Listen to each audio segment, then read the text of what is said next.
Bonjour à toutes et à tous, bienvenue au séminaire Innover en management du Cercle d'innovation et de l'équipe MLab de DRM, saison 11. Et pour commencer très fort cette saison 11, on a le plaisir et l'honneur d'accueillir Franck Agéry, professeur à Mines Paris PSL. Et Franck est encore plus connu récemment pour un livre dont on parle beaucoup, L'innovation, mais pourquoi faire ? Et on s'est dit évidemment que dans un séminaire Innover en management, pour le public de ce séminaire, les collègues, les chercheurs, les managers, consultants et curieux de toute nature, les étudiants du Master 1 Management de l'innovation, pour lesquels j'ai bloqué les mercredis matins de séminaire pour qu'ils puissent enrichir encore leurs connaissances. Et dans un Master Management de l'innovation, évidemment, si on a le courage de se demander c'est pourquoi faire l'innovation, c'est qu'on espère être assez bon en innovation pour supporter la question. Franck, je te laisse la parole. Merci beaucoup. On est ensemble jusqu'à 10h30 et on va se garder un bon moment de discussion. Donc, tu peux parler 3 quarts d'heure, 1 heure, tranquille. Et puis après, je ne doute pas qu'il y ait de l'animation dans les débats. Merci beaucoup, Albert.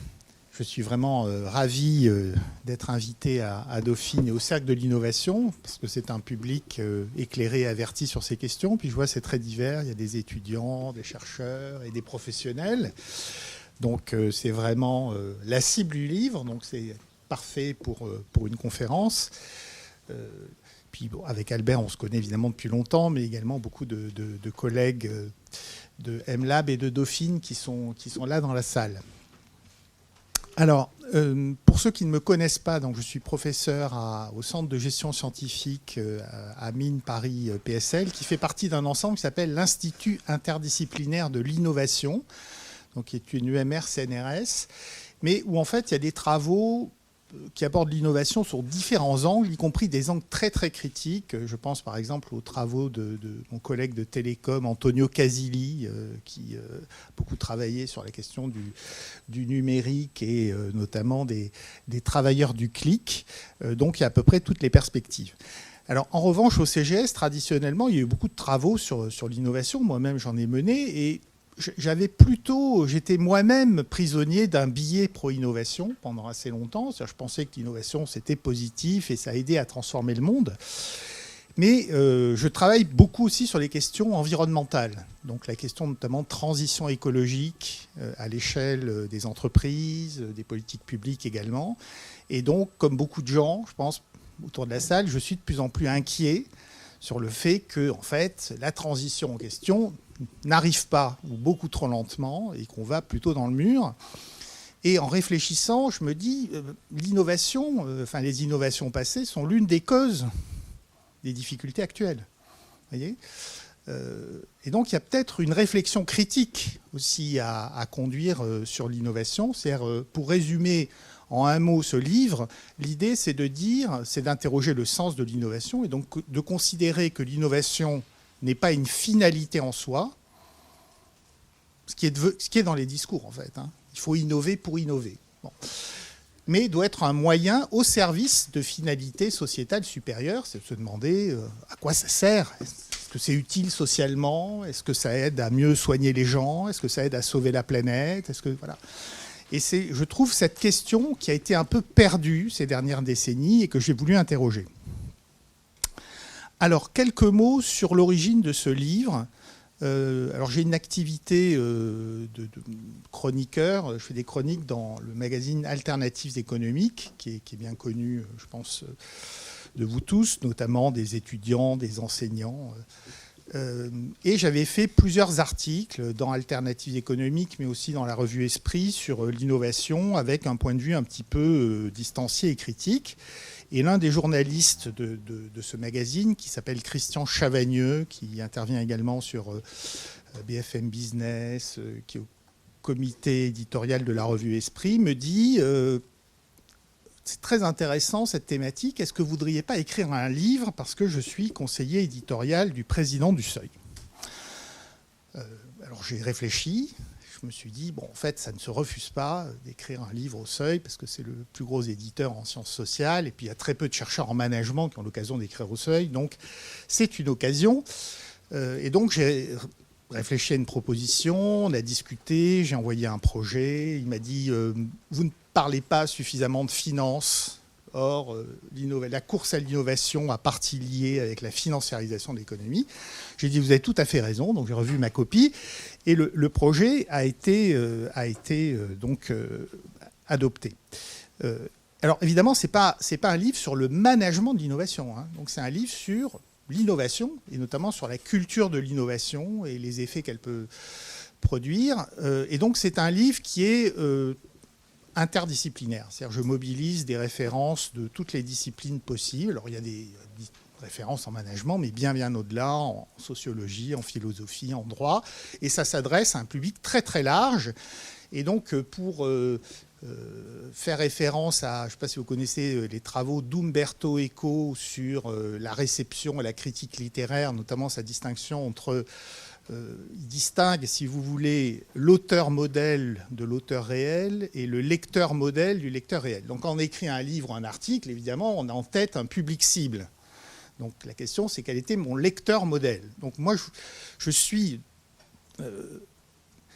en vieillissant, j'ai de plus en plus de mal à supporter la glose, les articles très très conceptuels avec des termes qui sont incompréhensibles par le grand public. Et donc, moi, ce qui m'intéresse, c'est la pédagogie. Il faut que ce soit compréhensible par un public très large. Donc, je me dis, il faut que le livre soit lisible et compréhensible par des gens qui ne sont pas des spécialistes de l'innovation, qui peuvent être des étudiants, qui peuvent être des enseignants, qui peuvent être des cadres d'entreprise, etc. D'où, voilà, enfin, si certains d'entre vous ont acheté le livre ou l'ont lu, en principe, c'est lisible par beaucoup de gens. Et donc, les journalistes, en tout cas, l'ont compris, puisque j'ai beaucoup de sollicitations. Et, voilà. Donc, maintenant, je vais en venir peut-être au contenu, pour qu'on puisse en discuter. Et donc, le point de départ, alors, le livre commence par une accroche que j'avais écrite avant les élections présidentielles. C'est un extrait d'un discours du président Emmanuel Macron au salon Vivatech en 2017. Je trouve qu'il exprime, qu'il résume très très bien la culture de l'innovation. C'est-à-dire que le fait que l'innovation est devenue une sorte de discours, de doxa, qui est tenu pour acquise, une forme de croyance qui s'est diffusée dans la société, selon laquelle c'est positif, ça va transformer le monde. Alors, vous voyez que dans le titre, il y a un sous-titre qui s'appelle « Essai sur un mythe économique, social et managérial ». Et pour résumer ce sous-titre, il y a trois croyances principalement. Il y a la croyance que l'innovation est la condition de la croissance économique. Alors ça, c'est la thèse défendue par exemple par les économistes, en particulier par Philippe Aghion, par exemple, si vous lisez ses ouvrages. Ensuite, il y a un mythe social qui est que l'innovation va permettre de libérer les individus, libérer leur créativité, qui vont pouvoir devenir des entrepreneurs de soi, qui vont pouvoir s'épanouir. Et puis, la troisième croyance, troisième mythe, c'est un mythe managérial, c'est-à-dire l'innovation dans les entreprises, c'est la condition de la compétitivité. Et donc, si vous voulez rester dans la course, il faut absolument innover. Bon, voilà, donc c'est ces trois mythes, croyances que j'ai essayé de discuter dans le livre. Alors, donc le premier point, on pourrait dire, c'est presque devenu une religion, l'innovation, qui est omniprésente dans les discours. Alors, ce qui est frappant, c'est... et donc, j'ai fait tout un travail d'enquête. L'écriture du livre m'a pris beaucoup de temps, surtout sur la documentation. Parce que, du coup, j'ai dû dire des choses extrêmement variées, dans des domaines très variés. Donc, pendant plus de 2 ans, j'ai lu des choses, et puis, pour préparer le livre. Et ce qui est frappant, c'est en fait, si vous regardez les épithètes qui sont accolées à innovation aujourd'hui. Parce que pendant toute une période, on parlait surtout d'innovation technologique. Bon, donc ça, c'est assez classique. Ça, c'est une représentation. On dit, ah oui, pour vous, c'est quoi l'innovation? Vous pensez à, je sais pas quoi, au TGV, à des objets, à des fusées, à des objets extrêmement high-tech. Donc le high-tech est souvent associé à l'innovation. Mais ce qui est intéressant, c'est que les sens de l'innovation se sont énormément diversifiés ces dernières décennies. Donc on parle d'innovation sociale, d'innovation verte, d'innovation publique, d'innovation pédagogique, etc., etc. Et donc en fait, l'innovation, aujourd'hui, les sens se sont multipliés. et l'innovation est absolument accommodée à toutes les sauces, hein, excusez-moi cette analogie, et couvre tous les domaines de la société. Et tout le monde doit être innovant. C'est une injonction. Vous voyez, et dans le discours d'ailleurs de Macron là, au salon Vivatech, il ne disait pas simplement on est la start-up nation, il faut développer. Il disait tout le monde doit devenir innovant, y compris l'État lui-même doit devenir, les agents doivent être eux-mêmes innovants et on va les former à ça. Donc c'est une notion qui est connotée positivement. Hein, donc les sociologues parlent d'ailleurs d'un biais pro-innovation. Et donc, c'est désormais associé à tous les domaines d'activité humaine, économique et sociale. Mais ça, c'est le point de départ du livre. Puisque c'est une culture, vous voyez, les croyances, généralement, on ne les questionne pas. Donc, elle est impensée dans ses fondements et dans ses conséquences. C'est pour ça que je parle de culture de l'innovation.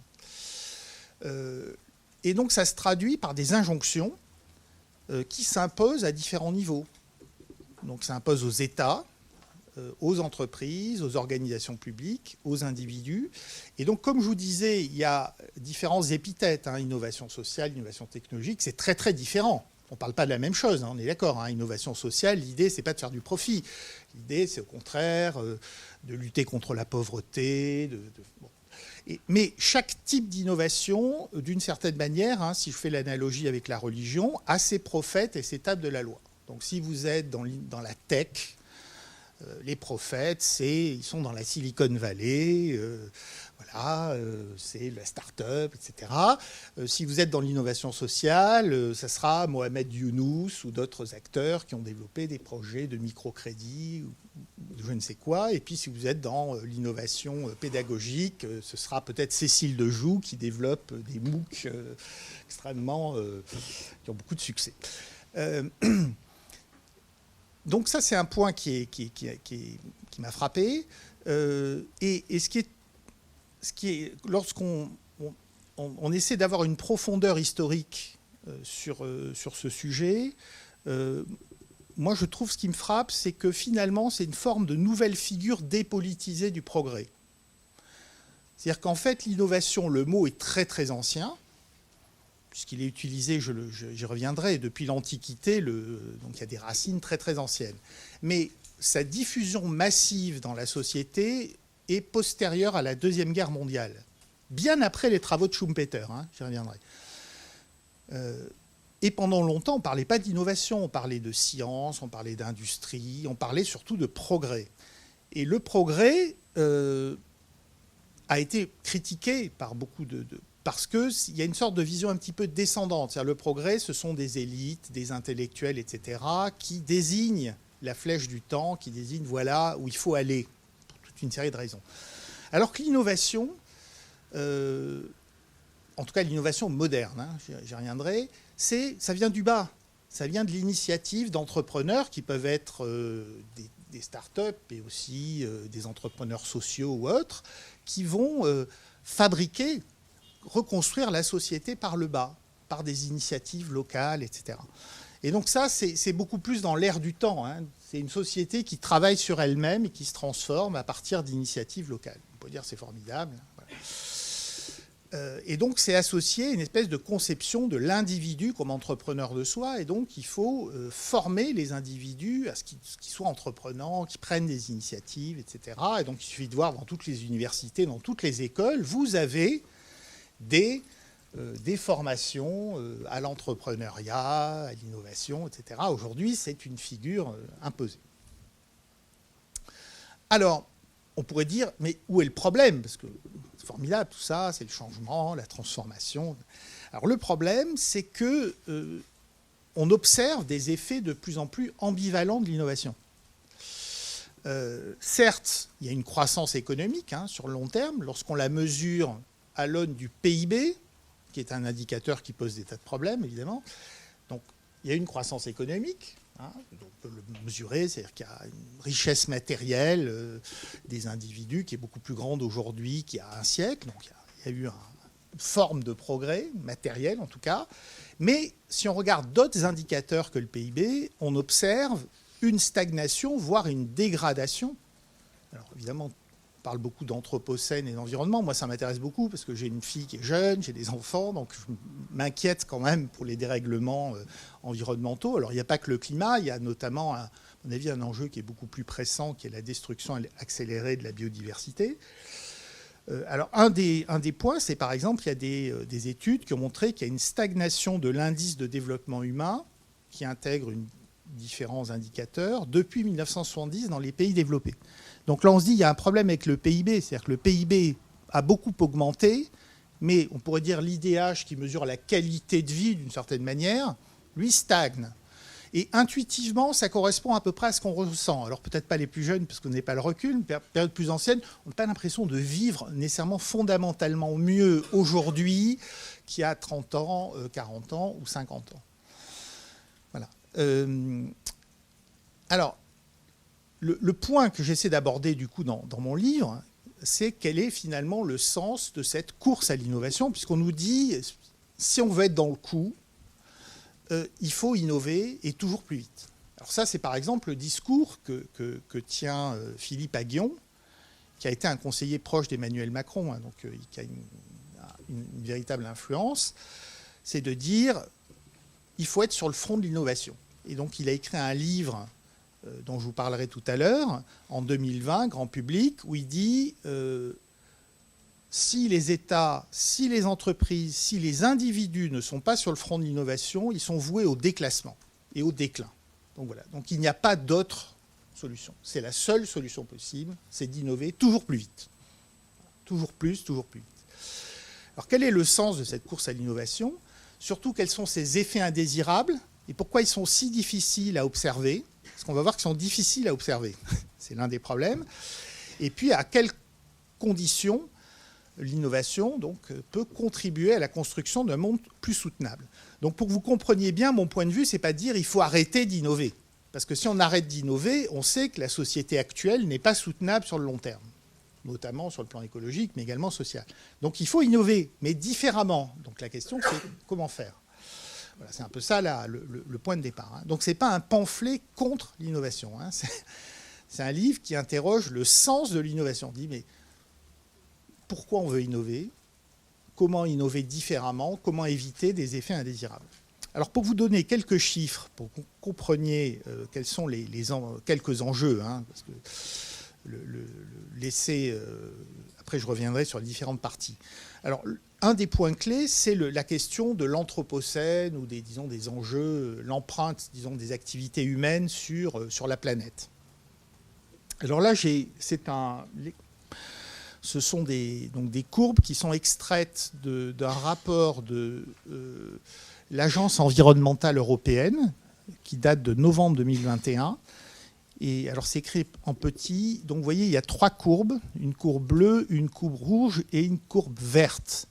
Alors, la courbe bleue, ce sont les émissions de gaz à effet de serre au niveau mondial. La courbe rouge, c'est l'empreinte matérielle, c'est-à-dire c'est la quantité de ressources, notamment de ressources non renouvelables qui sont donc consommées par les activités économiques et humaines. Et en vert, c'est le PIB. Alors, qu'est-ce qu'on observe ? On observe un découplage. Alors, toutes les courbes sont alignées en 90. Hein, donc, 90, c'est le point de départ. Donc, depuis 90, qu'est-ce qu'on observe ? C'est qu'il y a un découplage relatif des émissions de gaz à effet de serre par rapport à la croissance. C'est assez logique parce qu'il y a eu quand même beaucoup de politiques pour améliorer l'efficacité énergétique, pour développer le renouvelable, pour développer le nucléaire. Et donc, l'ensemble de ces actions fait que les émissions de gaz à effet de serre augmentent moins vite que le PIB. Alors, je vous rappelle que si on veut rester sous la limite des 1,5 degré, il faudrait qu'elle diminue drastiquement. Donc, on en est très, très loin. Hein. Donc, c'est pas bon du tout. Hein. Ça a l'air bon, mais en fait, ça l'est pas. Hein. Il faudrait que ça baisse. Mais il y a un autre point qui est tout à fait frappant. C'est, vous voyez, les ressources naturelles. On n'en parle pas beaucoup, de la consommation des ressources non renouvelables, etc. Enfin, c'est relativement peu dans le débat. Elles, il n'y a absolument aucun découplage. Mais aucun. Elles augmentent au même rythme que la croissance. Et là, il y a un problème parce que, en fait, ces ressources, d'une part, ne sont pas inépuisables, mais plus que ça, parce qu'en fait, on arrive à trouver des nouvelles réserves. Mais c'est que les bonnes réserves ont déjà été exploitées.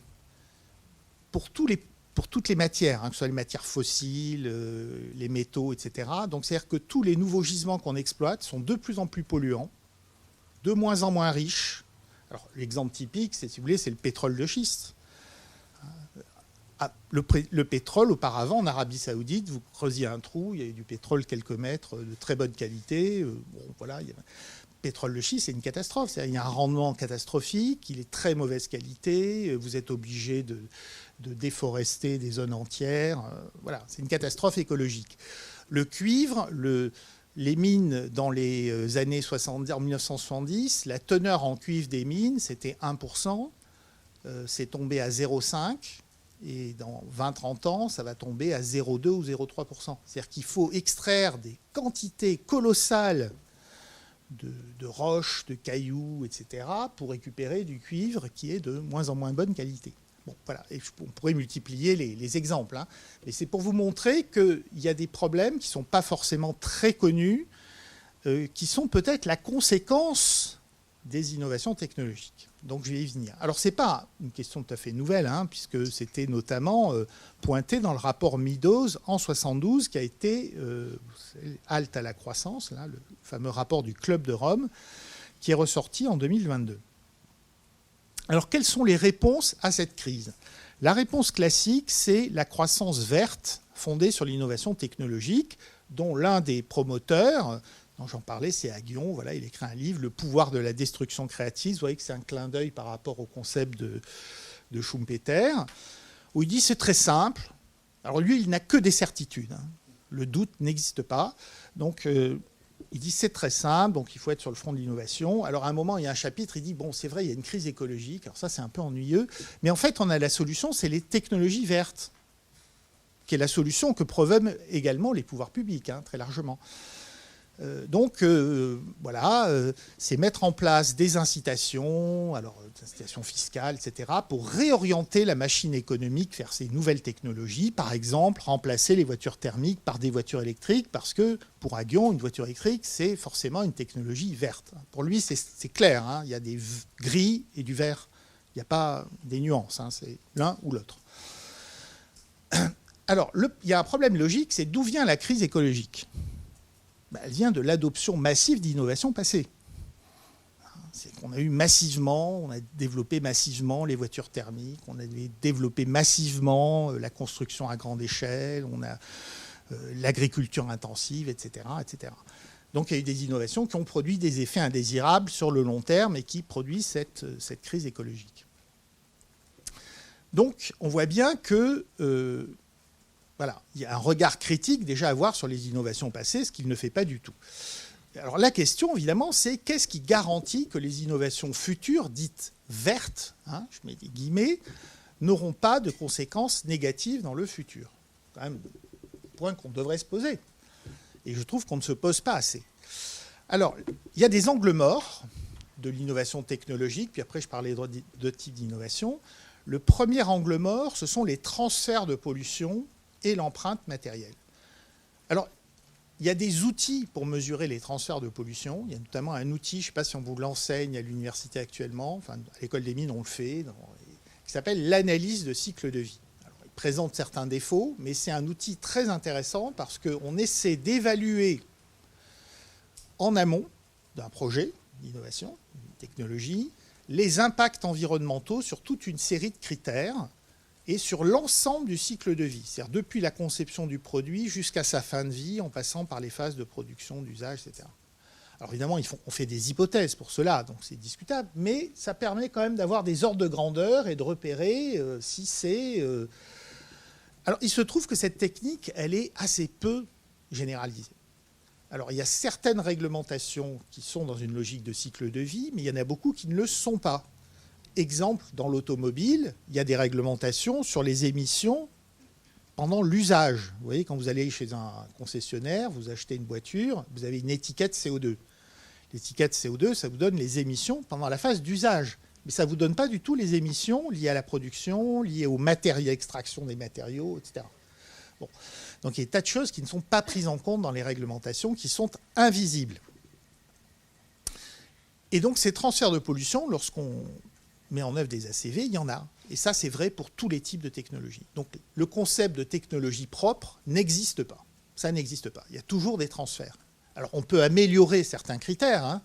Évidemment, par exemple, les éoliennes, ça n'émet pas de CO2 à l'usage d'une énergie. Mais ça consomme énormément de béton, de métaux rares, de ceci, ça produit de l'artificialisation des sols. Il y a plein d'inconvénients, hein, par ailleurs. Voilà. Donc ça, il faudrait pouvoir en discuter. Alors, les voitures électriques, c'est pareil. Vous savez que c'est beaucoup plus lourd qu'une voiture thermique, parce que les batteries pèsent plusieurs centaines de kilos.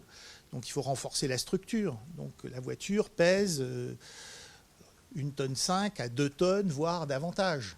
Donc c'est beaucoup de matière consommée. Alors aujourd'hui, il y en a relativement peu, mais imaginons que l'ensemble du parc mondial soit électrifié. C'est à peu près 1,5 milliard de voitures. Est-ce qu'on aura suffisamment de métaux rares, de ressources pour arriver à produire tous ces véhicules? Je ne sais pas. Alors ça, c'était le premier angle mort. Deuxième angle mort, c'est la question de la transition énergétique, qui est un thème. On dit oui, il faut passer des énergies carbonées aux énergies non carbonées. Alors, le discours classique de beaucoup d'acteurs, y compris d'historiens, c'est de dire il y a une transition, c'est-à-dire qu'avant la révolution industrielle, on produisait de l'énergie à partir du bois et de l'eau, par exemple les moulins, enfin l'air aussi, donc les moulins, on brûlait du bois, on avait des petits barrages, etc. Puis après, on est passé au charbon, puis ensuite au pétrole, et puis demain, au nucléaire, et puis demain, donc ça sera nucléaire, énergie renouvelable, ou éventuellement qu'énergie renouvelable. Bon, est-ce que ça a vraiment eu lieu, cette transition? Cette thèse est contestée par un certain nombre d'historiens, dont Jean-Baptiste Fresseuse, qui a une analyse très très intéressante, parce qu'il dit, en fait, il n'y a pas eu transition énergétique, et ça, toutes les études le montrent, parce qu'on n'a jamais consommé autant de bois, de pétrole, de charbon, de gaz qu'aujourd'hui. Jamais. On en consomme de plus en plus. Donc il n'y a pas de substitution. Alors, la question, c'est pourquoi? Alors ce qu'il propose, c'est très intéressant, il dit qu'il faut regarder ça en termes de symbiose énergétique. C'est-à-dire qu'il ne faut pas s'intéresser, il y a un biais, c'est qu'on s'intéresse à la demande finale d'énergie, alors qu'il faut regarder toutes les consommations intermédiaires dans le processus pour fabriquer cette production finale. Alors, vous avez deux exemples à l'écran. C'est une mine de charbon. Et qu'est-ce que vous voyez dans cette mine de charbon? Du bois. Voilà. Alors, pour les mines de charbon, il fallait énormément de bois pour étayer. De même que quand il a fallu fabriquer les chemins de fer, on avait besoin d'énormément de bois pour construire les traverses, les ponts, etc.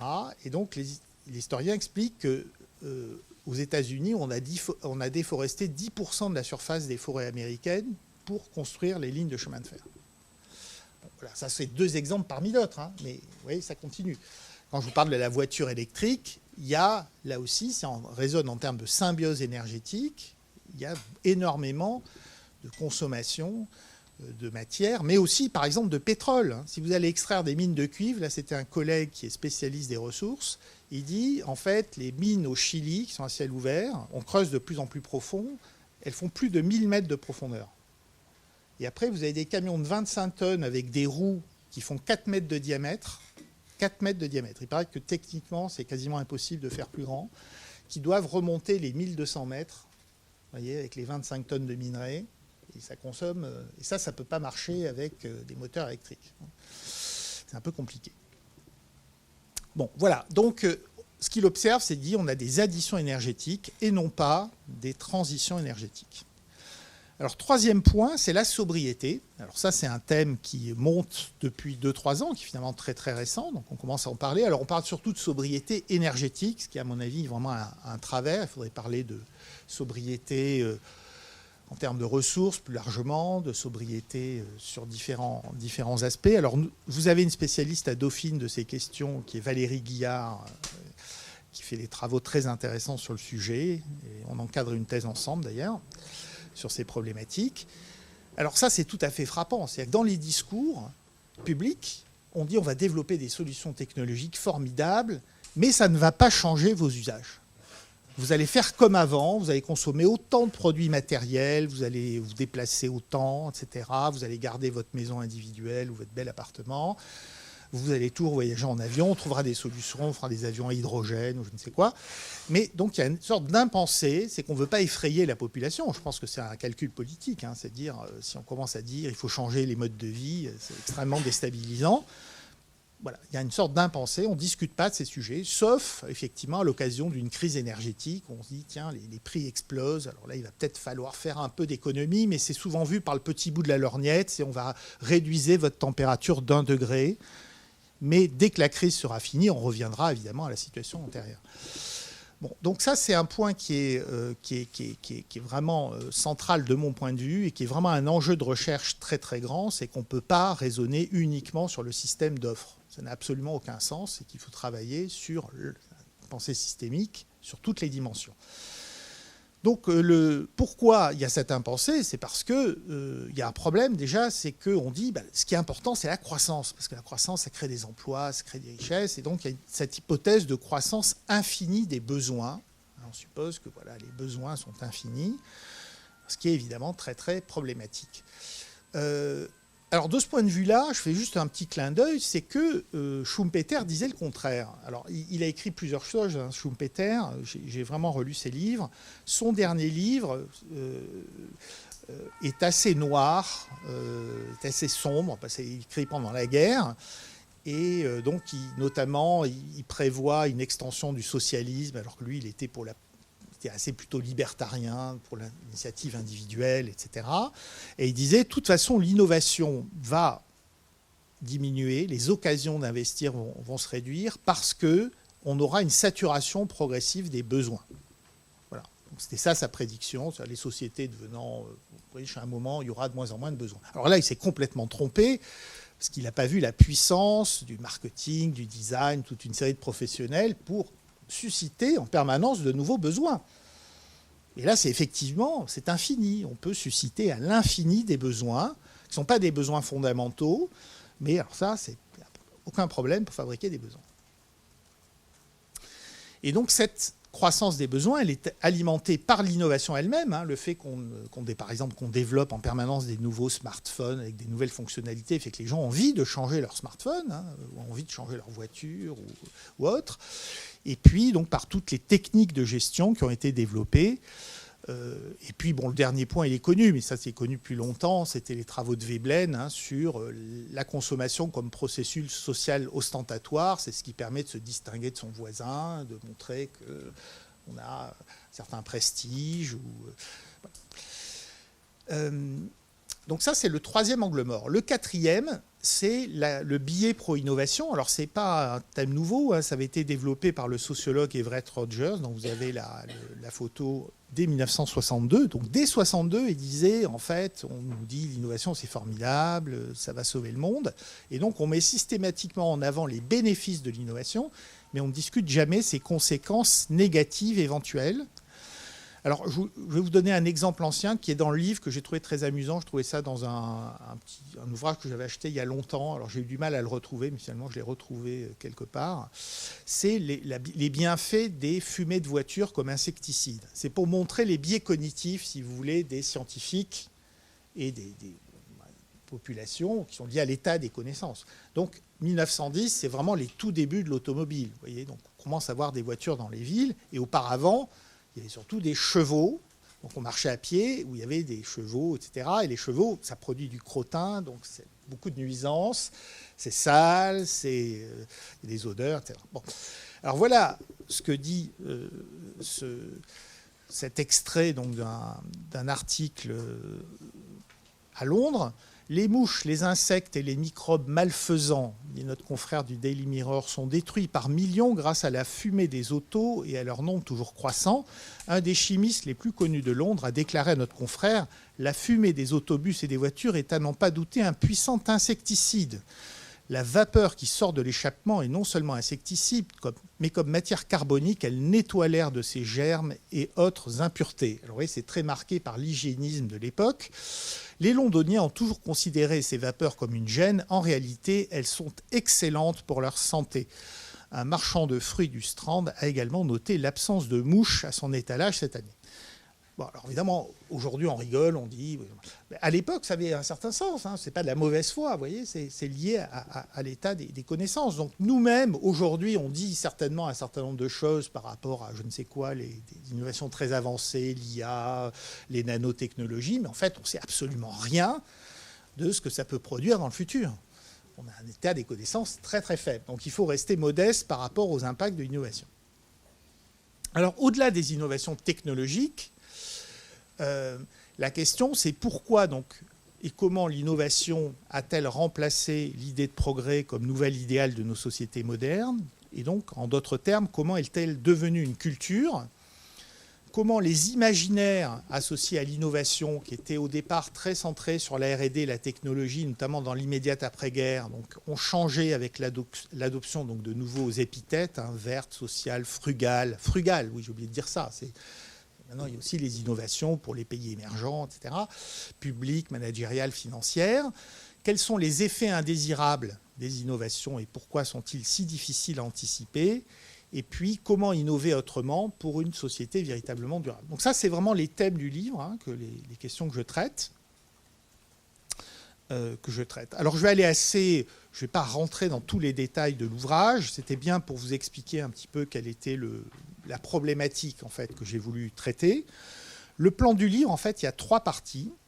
La première partie, c'est la formation d'une culture de l'innovation. Donc ça ne s'est pas opéré du jour au lendemain, ça a pris des décennies et il y a des raisons historiques. Et donc là, je fais un travail un peu généalogique à la Foucault pour essayer de comprendre comment cette culture a émergé et s'est diffusée. Il y a une deuxième partie qui est plutôt sur les effets indésirables, c'est le fait que donc aujourd'hui on est à l'heure du doute.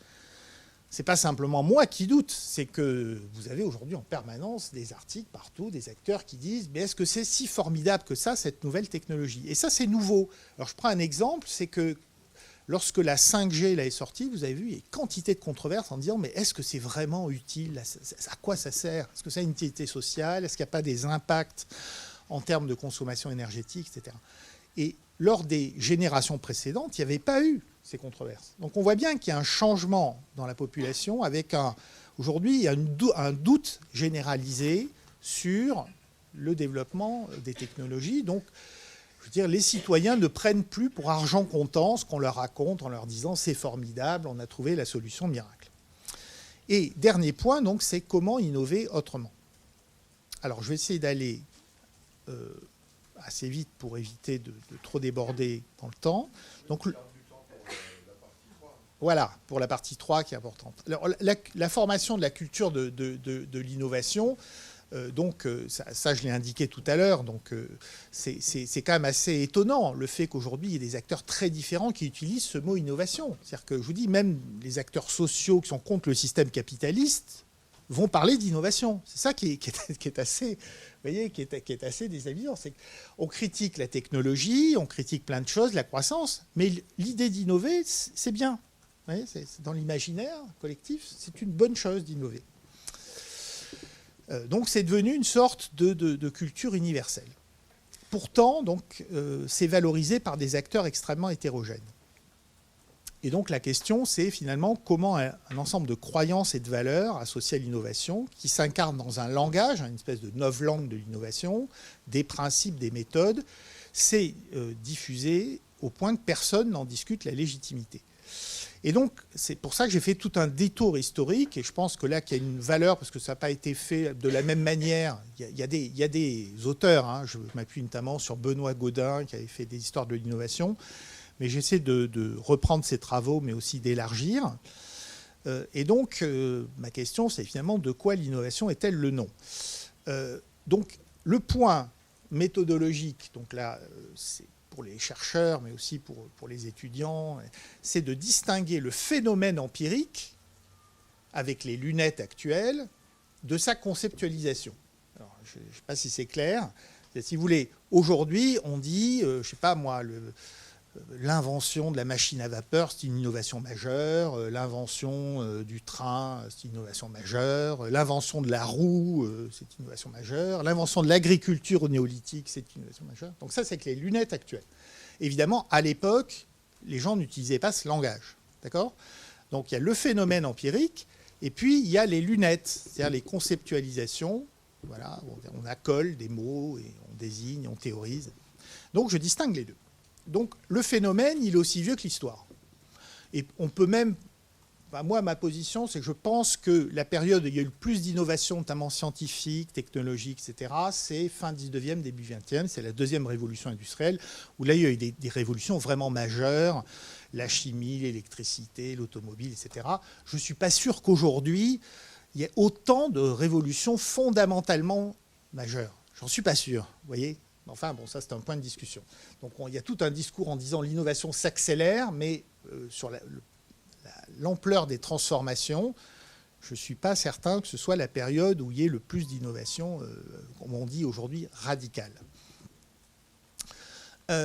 Donc, il y a eu un moment d'accélération de l'innovation, ça c'est très bien connu, plutôt à partir des années 70, la création des grandes entreprises, la deuxième révolution industrielle. Donc ça, ça a été bien analysé, je ne rentre pas là-dedans. Je voudrais juste vous signaler que les métamorphoses des sens du mot innovation, ça peut être utile. Donc c'est très ancien, ça vient du grec kaitonomia, qui veut dire introduire une nouveauté dans le domaine politique. Alors vous voyez que ça n'a rien à voir avec la technologie. Et ça a été, il y a une autre origine qui est innovatio, qui vient plutôt du bas latin. Donc le terme est utilisé depuis longtemps, mais dans des sens qui n'ont rien à voir avec le sens contemporain. C'était notamment l'idée qu'on introduisait des changements qui subvertissent l'ordre politique. Voilà. Donc, là, il y a une innovation. Donc, par exemple, Machiavel utilise le terme d'innovation à un moment dans ses travaux. C'est très peu utilisé pendant relativement longtemps. Il y a même eu une époque où ça avait un sens péjoratif. Donc il y avait notamment des personnes, en particulier qui étaient au règne, au pouvoir, qui disaient « ceux qui parlent d'innovation cherchent à transgresser l'ordre établi ». Donc c'est très très mal. L'ordre établi, c'est très important. Jusqu'à la fin du 19e siècle, c'est très peu utilisé. On parle d'industrie, de progrès, d'invention. Industrie, c'est notamment toute la vision saint-simonienne. Alors l'invention, je cite des passages d'un auteur qui m'a fasciné en faisant mon enquête. Je suis tombé sur Louis Figuier, je ne sais pas si vous connaissez, qui est un auteur de best-seller au 19e siècle, qui a écrit une quarantaine d'éditions de merveilles des sciences et des techniques, où il y a des histoires d'invention. Donc, il y a une sorte d'héroïsation de la figure de l'inventeur. Donc, à l'époque, on ne parlait pas d'entrepreneur, d'inventeur, et où il y a des photos des objets. Donc, il y a une mise en scène des objets, de l'histoire et de la personne qui a fait une invention de rupture formidable, etc. Bon, c'est assez intéressant la façon dont c'est produit et cadré. Alors, la théorisation de l'innovation, donc là, j'en reviens à la conceptualisation, c'est beaucoup plus tardif, et on pourrait dire que celui qui a vraiment théorisé, donc c'est Schumpeter, très tôt, parce que ses premiers travaux, c'est le début des années 1910, donc début du XXe siècle, et il était complètement à contre-temps, donc il était vraiment en avance sur son temps, et au départ, ça a eu très très peu d'impact. Il était d'ailleurs assez mal vu par ses collègues, parce qu'il est très interdisciplinaire. On dit qu'il est économiste, mais en fait, il est politiste, il est sociologue, il est psychologue, il s'intéressait à plein de choses.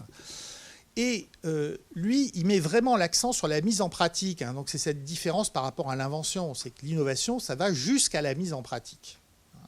Alors, pour les produits, jusqu'à la commercialisation, sinon jusqu'à donc la mise en pratique. Ce n'est pas exclusivement technique chez lui. On parle de méthodes de production, d'organisation, création de nouveaux marchés.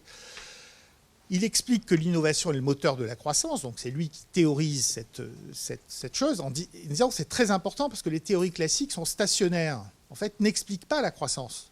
C'est un truc complètement stationnaire. Donc là, il y a un problème, et ce qu'il observe, c'est à son époque, c'est la deuxième révolution industrielle, c'est un mouvement au contraire de très grand progrès, développement technologique. Il dit il faut conceptualiser ce qui se passe sous nos yeux, et donc il propose cette théorisation de l'innovation. Et puis, il met en avant le rôle clé, non pas de l'entrepreneur comme individu, mais de la fonction entrepreneuriale. Et si vous lisez ces textes précisément, il dit ça peut être des individus, mais ça peut être dans des entreprises, parce qu'il observe qu'il y a des grandes organisations qui sont créées, où ils ont structuré des fonctions de R&D, commercial, marketing, et il dit ça, c'est une fonction entrepreneuriale. Pour lui, marketing, R&D, publicité, machin, tout ça, ça fait partie de la fonction entrepreneuriale. Donc il y a souvent je veux dire, des contresens par rapport à la lecture de Schumpeter. Et enfin, donc, le dernier point, c'est qu'il est très anti-étatique. Alors, de ce point de vue-là, il n'est pas du tout dans la lignée d'Aguillon, parce qu'Aguillon, lui, est conseiller du prince et il propose des politiques publiques. Schumpeter dit surtout pas d'action publique. Ça doit être l'initiative spontanée qui vient du bas de différents acteurs.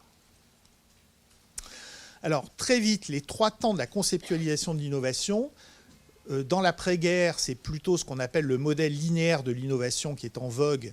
On redécouvre Schumpeter et on va essayer d'avoir une innovation, alors ce n'est pas du tout schumpeterien en fait, mais qui est poussée par la science. On va développer, beaucoup investir dans la science, on va développer, il y a des grandes entreprises de R&D qui vont se créer, qui vont être très liées à l'État. J'ai retrouvé des chiffres d'économistes qui, au sortir de la Deuxième Guerre mondiale, aux États-Unis, 70% des dépenses de R&D sont étatiques. 70%. C'est-à-dire le privé, c'est 30%. D'accord ? Donc, en fait, c'est très lié à l'État. Donc, c'est pas... le deuxième temps, c'est la crise de ce modèle qui s'épuise et notamment les Américains se font tailler des croupières par les Asiatiques, etc. Et on cherche de nouveaux modèles et on redécouvre à ce moment-là les districts industriels dont Marshall avait parlé à la fin du 19e siècle. Alors qu'on va les appeler clusters, maintenant en France on appelle ça pôle de compétitivité ou autre chose. C'est cette agglomération, on va dire, locale de différents acteurs, d'universités, etc. où il y a un milieu qui est favorable à la génération de nouvelles idées. Et on va découvrir la figure des startups et donc il va y avoir une héroïsation progressive des startups. On va découvrir donc du coup l'innovation ouverte en disant bon, puisque les grandes organisations bureaucratiques ont de plus en plus de mal à innover, il faut innover avec d'autres et donc dans le cadre d'écosystèmes. Et puis l'enjeu important, c'est pour que l'innovation devienne culture, il faut montrer que ça a un impact. Et il y a un énorme travail des organismes de statistiques, mais aussi des consultants, pour montrer que les innovations ont effectivement un impact sur la croissance, donc on fasse une démonstration statistique, et que les innovations au niveau des entreprises ont un effet sur la compétitivité des entreprises. Parce que sinon, c'est du discours, si vous voulez. Et donc, il y a eu tout ce travail de formatage, de cadrage qui a été mené depuis très très longtemps. Voilà. Et puis, donc, on a également valorisé ce qu'on appelle les innovations managériales. Alors ça, les consultants ont joué un rôle très important là-dessus. Ils font des palmarès. Quelles sont les innovations managériales les plus efficaces qu'il faut adopter pour être à la pointe du changement. Ce que j'examine également dans le livre, c'est le fait que l'innovation, donc, je disais, ça déborde du cadre de la technologie, c'est vu de plus en plus comme un projet. Donc à l'idée que c'est le mode projet qui s'oppose à la vision fonctionnelle et classique et bureaucratique, qui est un processus temporaire, souple, etc., et comme processus créatif. Et donc il y a tout ce discours qui va émerger progressivement sur le rôle de la créativité, et on va se mettre à parler d'innovation radicale, disruptive, etc., alors que chez Schumpeter, l'innovation, c'est la combinaison d'éléments. Il dit, c'est souvent on combine des éléments, c'est ça l'innovation. Il n'y a pas cette, si vous voulez, cette héroïsation, cette valorisation de la nouveauté. Aujourd'hui, ce qui est innovant, ça doit être nouveau, radicalement nouveau. Il y a longtemps, ce n'était pas du tout le cas. Donc voilà, cette mise en perspective historique, ça permet aussi de prendre un certain recul par rapport à un certain nombre d'idées qui circulent. Le troisième temps, donc, c'est les innovations, cette explosion des épithètes, où il va y avoir des innovations vertes, sociales, publiques, financières, frugales. Donc il va y avoir deux nouveaux modèles qui émergent. J'ai pris un extrait d'un discours de la 27e région. C'est un concept qui a été inventé en France, qui est autour de l'innovation publique. Et vous lisez le texte et vous pensez que vous êtes dans une start-up. Non, ça parle de l'action publique, en fait. Voilà. Alors, l'heure du doute, brièvement, comme je le disais, l'innovation, le discours, c'est innover toujours plus vite. Donc, c'est une injonction qui est censée s'imposer à tous.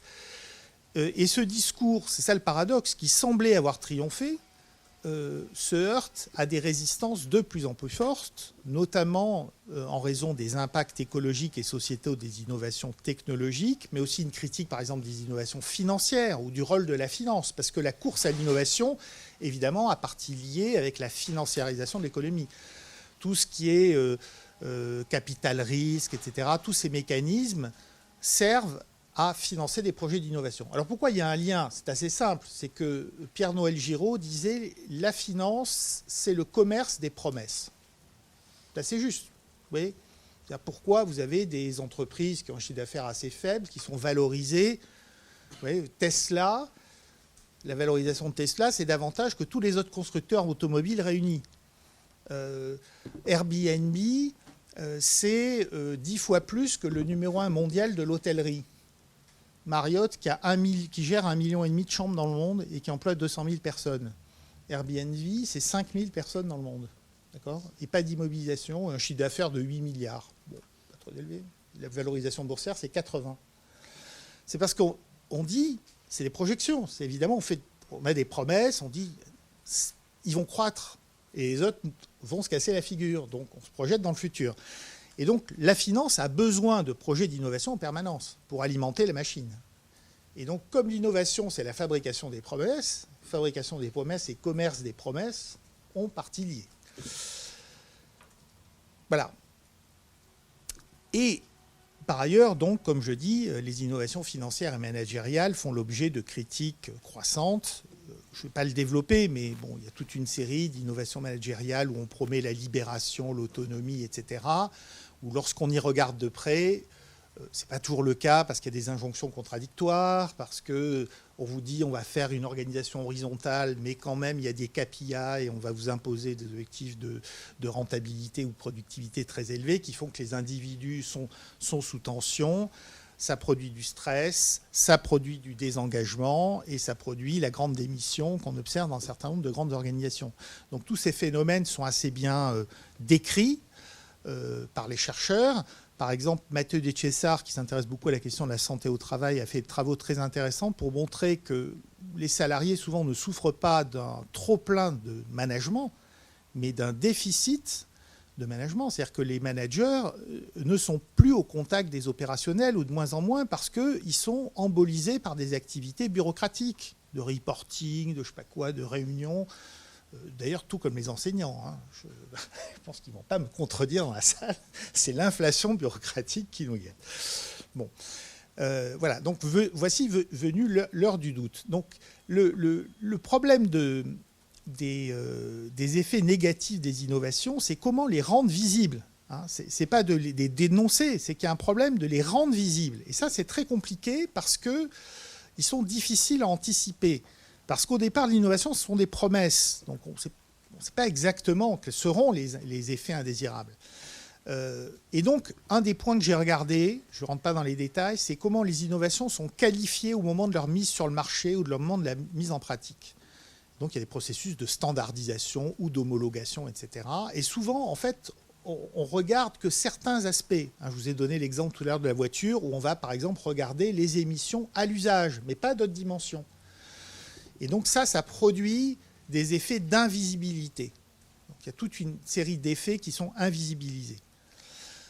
Voilà, donc c'est pour ça que je me suis intéressé à la question du régime de la norme et de la réglementation. Et un des points que je souligne, et ça me paraît très très important, c'est qu'on regarde les innovations à une échelle incrémentale d'un produit ou d'une technologie, toutes choses égales par ailleurs.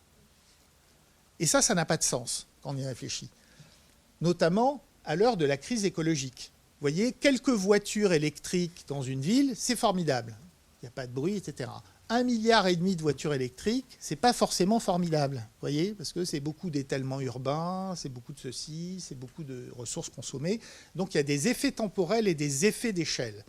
Et dans les systèmes d'évaluation, on devrait prendre en compte ces effets temporels et ces effets d'échelle qui ne sont pas aujourd'hui pris en compte. Donc là, il y a un problème. Alors, j'ai pris cet exemple, je vous le lis parce que je le trouve très amusant. Ça, c'est un discours de Carlos Tavares, le président de Stellantis, mais qui à l'époque était PDG de PSA, au Salon de Francfort en 2017. Donc c'est juste après le Dieselgate. Il est très très énervé parce que le diesel, du coup, la réputation du diesel est détruite. C'est 60 ou 70% de ses ventes. Donc, il dit, qu'est-ce que je vais faire? C'est très compliqué. Et il n'y croit pas à la voiture électrique. Alors, il fait ce discours, il dit, qui traite de la mobilité propre dans sa globalité? Globalité, hein. Comment est-ce que nous allons produire plus d'énergie électrique propre? Parce qu'évidemment, si l'énergie est carbonée, ce n'est pas très intéressant. Comment faire pour que l'empreinte carbone de la fabrication d'une batterie du véhicule électrique ne soit pas un désastre écologique? Comment faire en sorte que le recyclage d'une batterie ne soit pas un désastre écologique? Comment trouver suffisamment de matières premières rares pour fabriquer donc les cellules, etc., qui aujourd'hui est en train de se poser la question de manière suffisamment large d'un point de vue sociétal pour tenir compte de l'ensemble de ces paramètres. Alors, il aurait pu parler des conditions sociales, par ailleurs, d'extraction des métaux. Alors, dans le livre, quand je développe je dis qui a écrit ce texte? Est-ce que c'est un militant écologiste, etc.? Parce que ça pourrait être un militant écologiste, vous voyez. Non, c'est Carlos Tavares. Alors, il dit certainement plus la même chose aujourd'hui, hein, on s'en doute bien. Mais il a posé, en fait, le bon diagnostic. C'est assez intéressant, c'est une vision assez large. Donc on voit bien qu'il y a un enjeu, et là ça renvoie à la troisième partie, de changer le référentiel avec le regard, disons, la façon avec laquelle on étudie, on regarde l'innovation. Alors comment changer de référentiel? C'est déjà de prendre en compte l'ensemble du cycle de vie, donc pour essayer d'anticiper les transferts de pollution et les éviter. C'est prendre en compte des effets d'échelle qui ne sont pas prises en compte, c'est sortir donc de ce raisonnement incrémental en essayant d'identifier des effets systémiques qui vont donc au-delà, je vous ai dit, c'est pour ça que je parlais d'artificialisation des sols, d'étalement urbain, parce que ça a des conséquences sur la vie des gens. Vous voyez, le système automobile, par exemple, a eu un rôle majeur sur la façon dont l'espace est aménagé et qui pose aujourd'hui des problèmes. Je ne reviens pas sur la crise des Gilets jaunes. Et puis les impacts sociaux dans les chaînes globales de valeur. C'est-à-dire qu'il y a quelques petites normes par-ci par-là, mais c'est un énorme problème. C'est-à-dire qu'on a en fait délocalisé des productions à l'autre bout du monde et surtout on ne veut pas savoir ce qui s'y passe parce qu'il s'y passe des choses affreuses, évidemment. Voilà. Donc il y a toute une série de phases sombres des innovations financières et managériales. Je ne reviens pas là-dessus, je l'ai déjà dit. Voilà. Et donc j'en viens à la troisième partie, dans les 5 minutes qui me restent, sur comment innover autrement.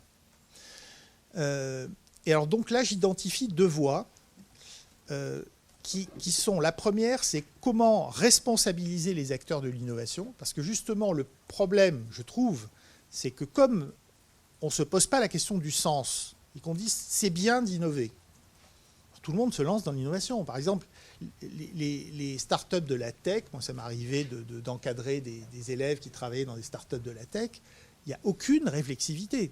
On dit c'est bien. Ah bon, mais pourquoi c'est bien ce projet? Pourquoi il est bien? Ah non, mais c'est technologique, c'est numérique, donc c'est bien.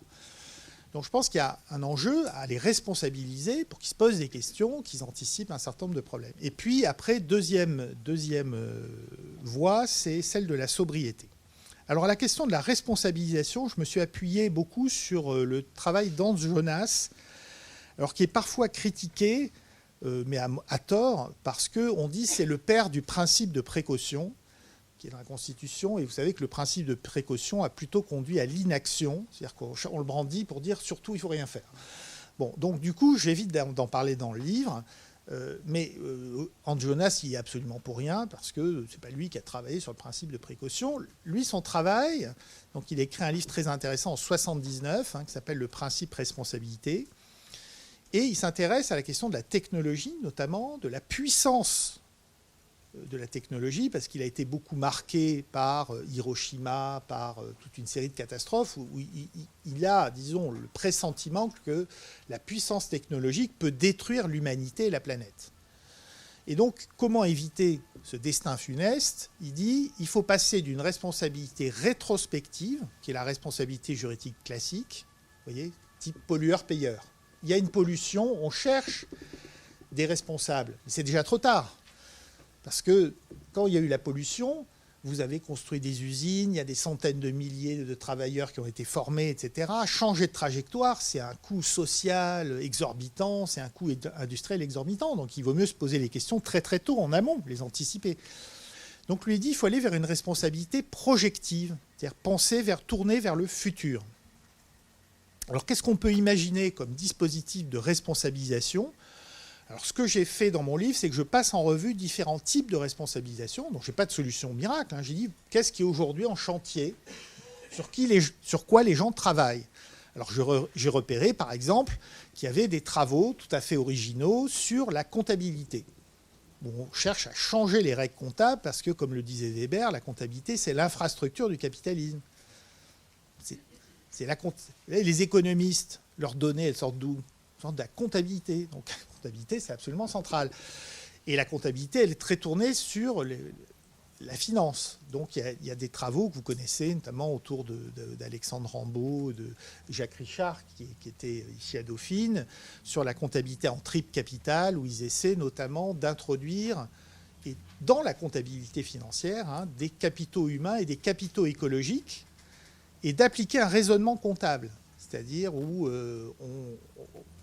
on fait de l'amortissement, on les introduit, on les introduit dans les comptes, on engage des dépenses pour restaurer le capital, etc., ou le préserver.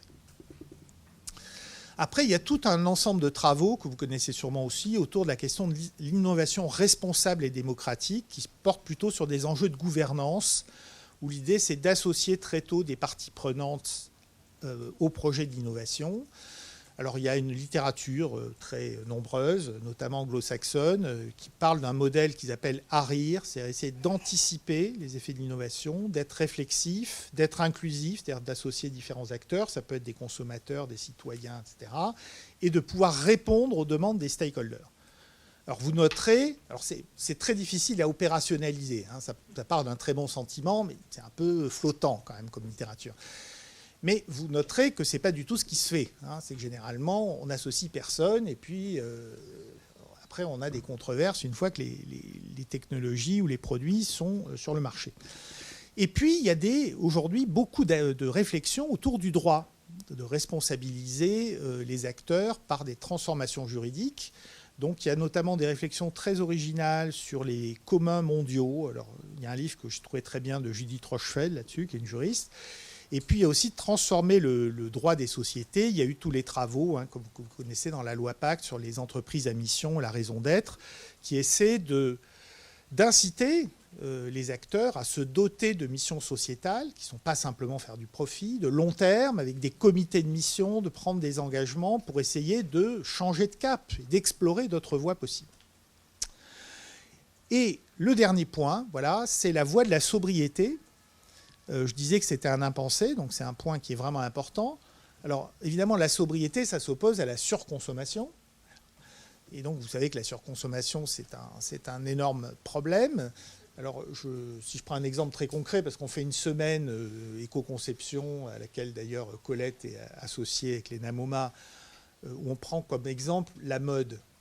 Alors, si je vous demande le nombre de vêtements que vous avez dans votre garde-robe, je pense que vous ne connaissez pas précisément ce nombre-là, mais il est probablement considérable. Et le nombre de vêtements que vous portez régulièrement, il n'est pas si élevé que ça. Alors, pourquoi ? C'est parce qu'il y a eu l'explosion de la fast fashion. Vous savez que la part du budget des vêtements s'est effondrée dans le budget des ménages parce que les vêtements ne coûtent plus rien. Hein, si vous allez chez Shein, ça ne coûte rien. Okay, mais ça ne reflète pas le coût social et écologique d'un vêtement. C'est-à-dire que les vêtements low cost ont plus d'impacts sociaux et environnementaux que des vêtements de qualité. Donc là, il y a un problème. Ce n'est pas du tout soutenable. Ça n'a absolument aucun sens. Bon, c'est un exemple parmi d'autres. Donc, la fin de la société d'abondance, on dit, c'est très problématique. On voit bien les limites planétaires de plus en plus. Le problème de la surconsommation, donc qui est énergétique et matérielle, hein, pas seulement énergétique. On a un consommateur qui est quand même globalement largement ignorant. Il ne connaît pas l'origine des produits, leur composition, leur impact environnemental et social. Alors, il y a des acteurs qui essaient de faire ce travail d'éducation, de formation. Donc, il y a des entreprises qui essaient de produire, par exemple, des vêtements en France ou en Europe, en relocalisant et en ayant une approche, par exemple, où ils refusent la publicité, ils refusent les saisons, ils essaient de faire des vêtements très durables. Et donc, la sobriété, ce n'est pas la décroissance nécessairement. C'est-à-dire que moi, ce qui m'intéresse, c'est est-ce que c'est consommer mieux, et moins, mais mieux. Et la question que je me pose, et qui est complètement ouverte, c'est peut-on produire des richesses autrement, avec beaucoup moins d'empreintes environnementales et sociales? Est-ce que c'est possible? Alors, il y a quelques pistes, mais je pense que ça, c'est vraiment un enjeu. Parce qu'il faut bien que les gens aient des revenus et du travail, on est d'accord. Donc, si on n'a pas de travail et de revenus, c'est un peu difficile. Mais on peut certainement faire beaucoup, beaucoup mieux pour réduire les empreintes environnementales et sociales. Et ça, ce n'est pas simplement développer des technologies, hein. C'est au contraire, c'est d'abord un travail éducatif, c'est l'évolution des comportements, notamment chez les jeunes, le rapport à la possession, développer les objets d'occasion, la réparation. Et c'est très compliqué à changer parce que ça suppose de changer les normes personnelles, sociales et les dispositifs matériels qui vont avec. Alors je donne un exemple très simple. Si vous faites du vélo, moi je suis passé au vélo parce que les transports en commun, là c'est la telle Bérésina, bon, vélo électrique. Mais encore faut-il, si vous voulez, qu'il y ait des pistes cyclables, soit à peu près sûr. Ça c'est des investissements publics. Donc la sobriété, ce n'est pas simplement des choix individuels, ce sont des choix collectifs évidemment. Et puis évidemment, il faut faire attention aux effets rebonds parce que si on reste dans la même logique, vous avez des produits d'occasion, des produits reconditionnés ou réparés, mais si avec les économies que vous faites, vous rachetez d'autres produits, ça ne marche pas. Donc on voit bien qu'il y a tout un travail, y compris de réappropriation des savoirs et des connaissances, qui est absolument central parce qu'on ne sait plus réparer, on ne sait plus maintenir, etc. Il y a un livre de collègues de l'école des mines, sociologue, qui s'appelle « Le soin des choses », que je vous recommande, qui est tout à fait passionnant, qui est autour des activités de maintenance. Ils disent qui ont été très dévalorisées, qui sont totalement invisibilisées alors qu'elles sont essentielles.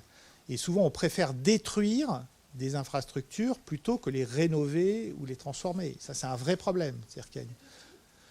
C'est David Ponty et Jérôme Denis. Voilà, donc il y a tout un travail aussi donc, sur les modèles d'offres, les modèles d'affaires, pour qu'ils soient beaucoup moins intensifs en ressources. Donc il y a des expériences, je peux vous donner quelques exemples. Et comme je disais, hein, c'est les limites de la sobriété volontaire. Hein, c'est qu'on a besoin vraiment d'actions politiques collectives, de politiques publiques volontaristes. Mais il faut aussi inventer des imaginaires désirables. Donc il y a un travail sur les imaginaires, parce que sobriété... On dit, bon, ça veut dire c'est la bougie, il va falloir se restreindre, ça ne fait pas rêver. Alors qu'il y a probablement des formes de sobriété qui sont tout à fait vivables, au contraire, désirables. Mais tout ça est à construire, hein, donc c'est un énorme chantier qui ne fait que commencer. Et le dernier point, alors je pourrais vous donner des exemples. Hein, on travaille avec des entreprises qui ont essayé d'évoluer, y compris certaines grandes entreprises. Je vous donne un exemple. Une illustration empirique, c'est Fnac Darty, qui a été une entreprise pionnière. Vous connaissez la loi AGEC, anti-gaspillage, économie circulaire. Ils ont mis à l'agenda l'indice de réparabilité des produits, qui est obligatoire maintenant pour tous les produits électriques et électroniques. Bon, parce qu'ils avaient un capital, leur obsession, c'était de dire, nous, on vend des produits.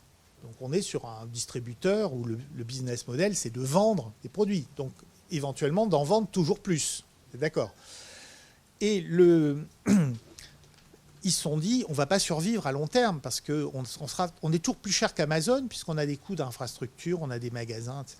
Mais on a un capital que les autres n'ont pas, c'est qu'on a un service après-vente, on a une école de formation de réparateurs et on a des milliers de réparateurs qui maillent le territoire.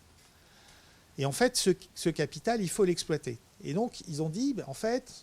Ils ont proposé, ils sont associés à une ONG, à l'association HOP, Halte à l'obsolescence programmée. Ils ont fait un travail et ils sont arrivés à convaincre différents acteurs publics et autres de créer cet indice de réparabilité. Et maintenant, il y aura un indice de durabilité des produits. Donc c'est un progrès parce que l'enjeu, c'est de passer de l'obsolescence programmée à la durabilité programmée. Pour moi, c'est un peu ça, un enjeu sociétal pour les produits. Et quand on fait de la durabilité programmée, c'est-à-dire des produits qui ont une très longue durée de vie, mais qui sont aussi réparables, maintenables, etc., on peut développer des services. Alors ça, c'est un changement profond de modèle d'affaires, mais où vous avez des entreprises qui peuvent développer des services de maintenance, des services de réparation, de reconditionnement, etc., ou de ce qu'on appelle l'économie de fonctionnalité, d'usage. C'est-à-dire on ne vend plus le produit, mais on vend des usages. Donc il y a de plus en plus d'entreprises qui font ça. Et ça, ce sont des modèles très, très intéressants. et notamment pour les pays, dans les pays européens, par exemple, la France, où la main-d'œuvre est chère, mais où on a des savoir-faire, on peut faire des produits de qualité, et c'est un moyen d'échapper à la compétition par low cost, où on est tiré vers le bas. Vous voyez, mais ça suppose aussi des politiques publiques où on valorise ce type de démarche, où on essaie quand même de taxer ou les coûts sociaux et environnementaux qui aujourd'hui ne sont pas monétisés. C'est un vrai problème. Voilà, donc ça suppose un changement complet. Et ça, c'est mon dernier slide. Changement complet des cadres cognitifs. C'est pas simplement. Et les cadres cognitifs, c'est quoi? C'est la culture de la croissance fondée sur l'innovation intensive. Pour sortir de cette logique, il faut changer nos modes de pensée, de voir et d'agir, c'est-à-dire nos cadres cognitifs qui sont incarnés, pour reprendre la formule de Michel Berry, dans des technologies invisibles. Alors, c'est quoi les technologies invisibles? Ce sont celles qui nous gouvernent à notre insu, ce sont les indicateurs, ce sont les façons de voir.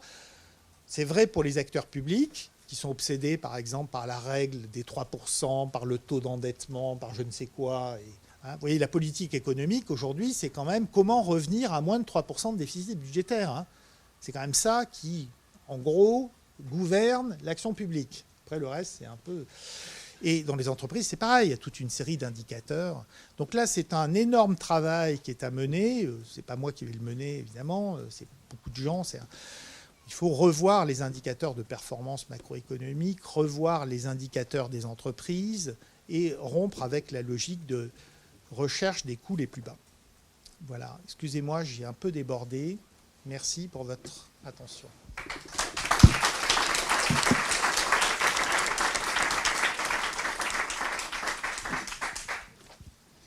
Merci beaucoup, Franck. J'imagine qu'il y a des questions, remarques, commentaires. Dites votre nom juste avant de vous exprimer, et puis si on est nombreux, on essaie d'avoir... Ibrahim Afal. Question pas trop longue, réponse pas trop longue. Oui.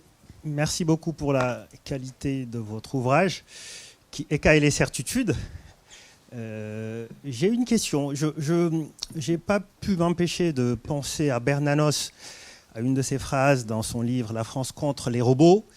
Dans le régime de la technique, un imbécile peut atteindre les hauts sommets sans cesser d'être un imbécile. Est-ce que le véritable moyen de lutter contre cette vision myope de l'innovation, ça ne serait pas l'éducation? Est-ce qu'il ne faudrait pas revenir, comme le prônaient ceux qui étaient partis dans les fameuses missions de productivité à la fin de la guerre aux États-Unis pour voir ce qui s'y passait? Dans tous leurs livres, au fait, ils mettent en exergue le fait qu'il faille, au-delà de la formation technique, au fait, avoir de la nuance. Et que ce qui donne de la nuance, c'est la culture classique.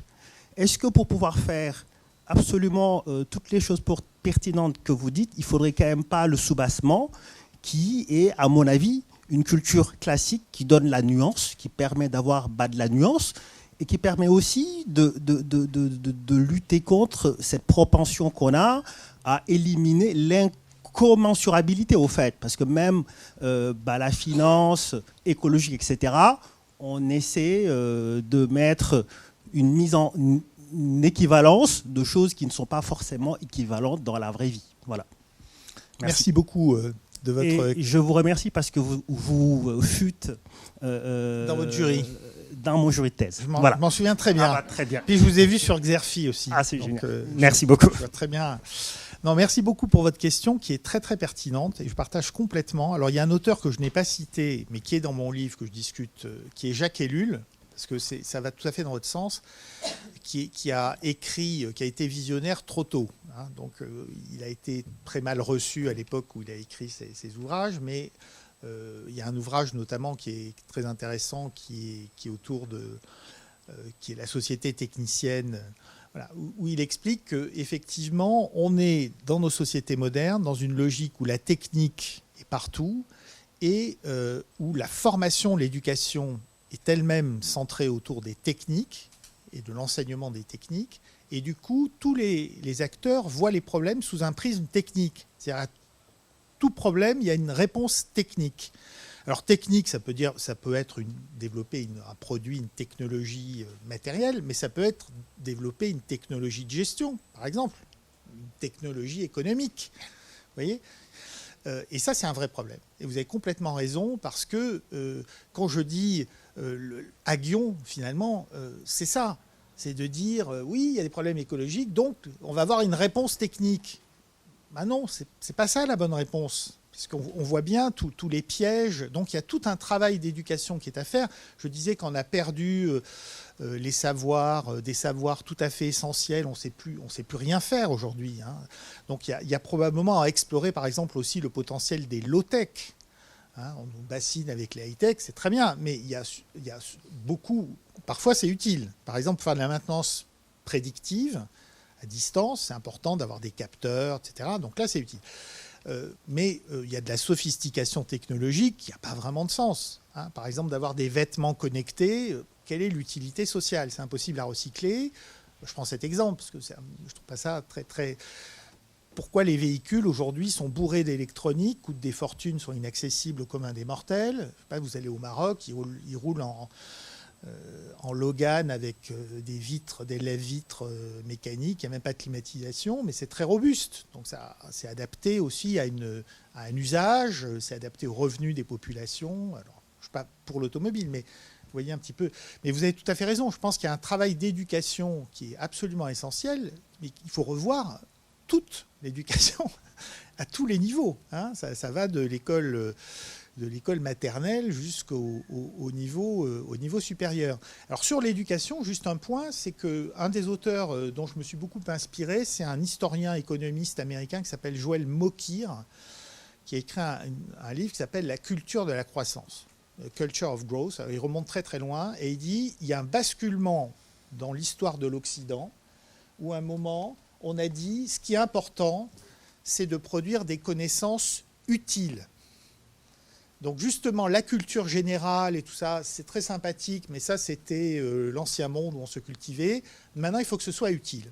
Et on est toujours prisonnier de ce... Il suffit d'écouter les discours en disant, bon, il faut que ce soit quand même utile. Hein, il faut quand même... Donc on fabrique des techniciens qui n'ont pas forcément de capacité réflexive, parce qu'on leur apprend à appliquer des techniques.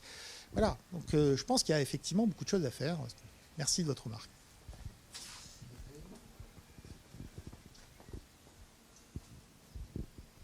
Bonjour et merci beaucoup pour votre intervention. Catherine Bisset, donc retraitée de la formation professionnelle et doctorante à Dauphine. Quand vous parlez d'injonction de l'innovation, moi je pense beaucoup à un mal de la formation professionnelle qui est l'injonction du projet. Et donc on est toujours dans cette espèce de fuite en avant. Et je ne sais pas si c'est vraiment une question, mais en tout cas c'est une invitation à peut-être la méditation. C'est que justement cette dimension réflexive dont vous parlez, hein, qui à mon sens est un point fondamental, c'est-à-dire on s'arrête et on réfléchit, hein, on disait en 68, et justement je n'ai pas l'impression qu'on soit dans cette logique-là de s'arrêter et de réfléchir et de se dire finalement il faut peut-être arrêter de se projeter en avant et d'être toujours devant à regarder la ligne, l'horizon, et peut-être de prendre un temps de réflexivité, de retour en arrière.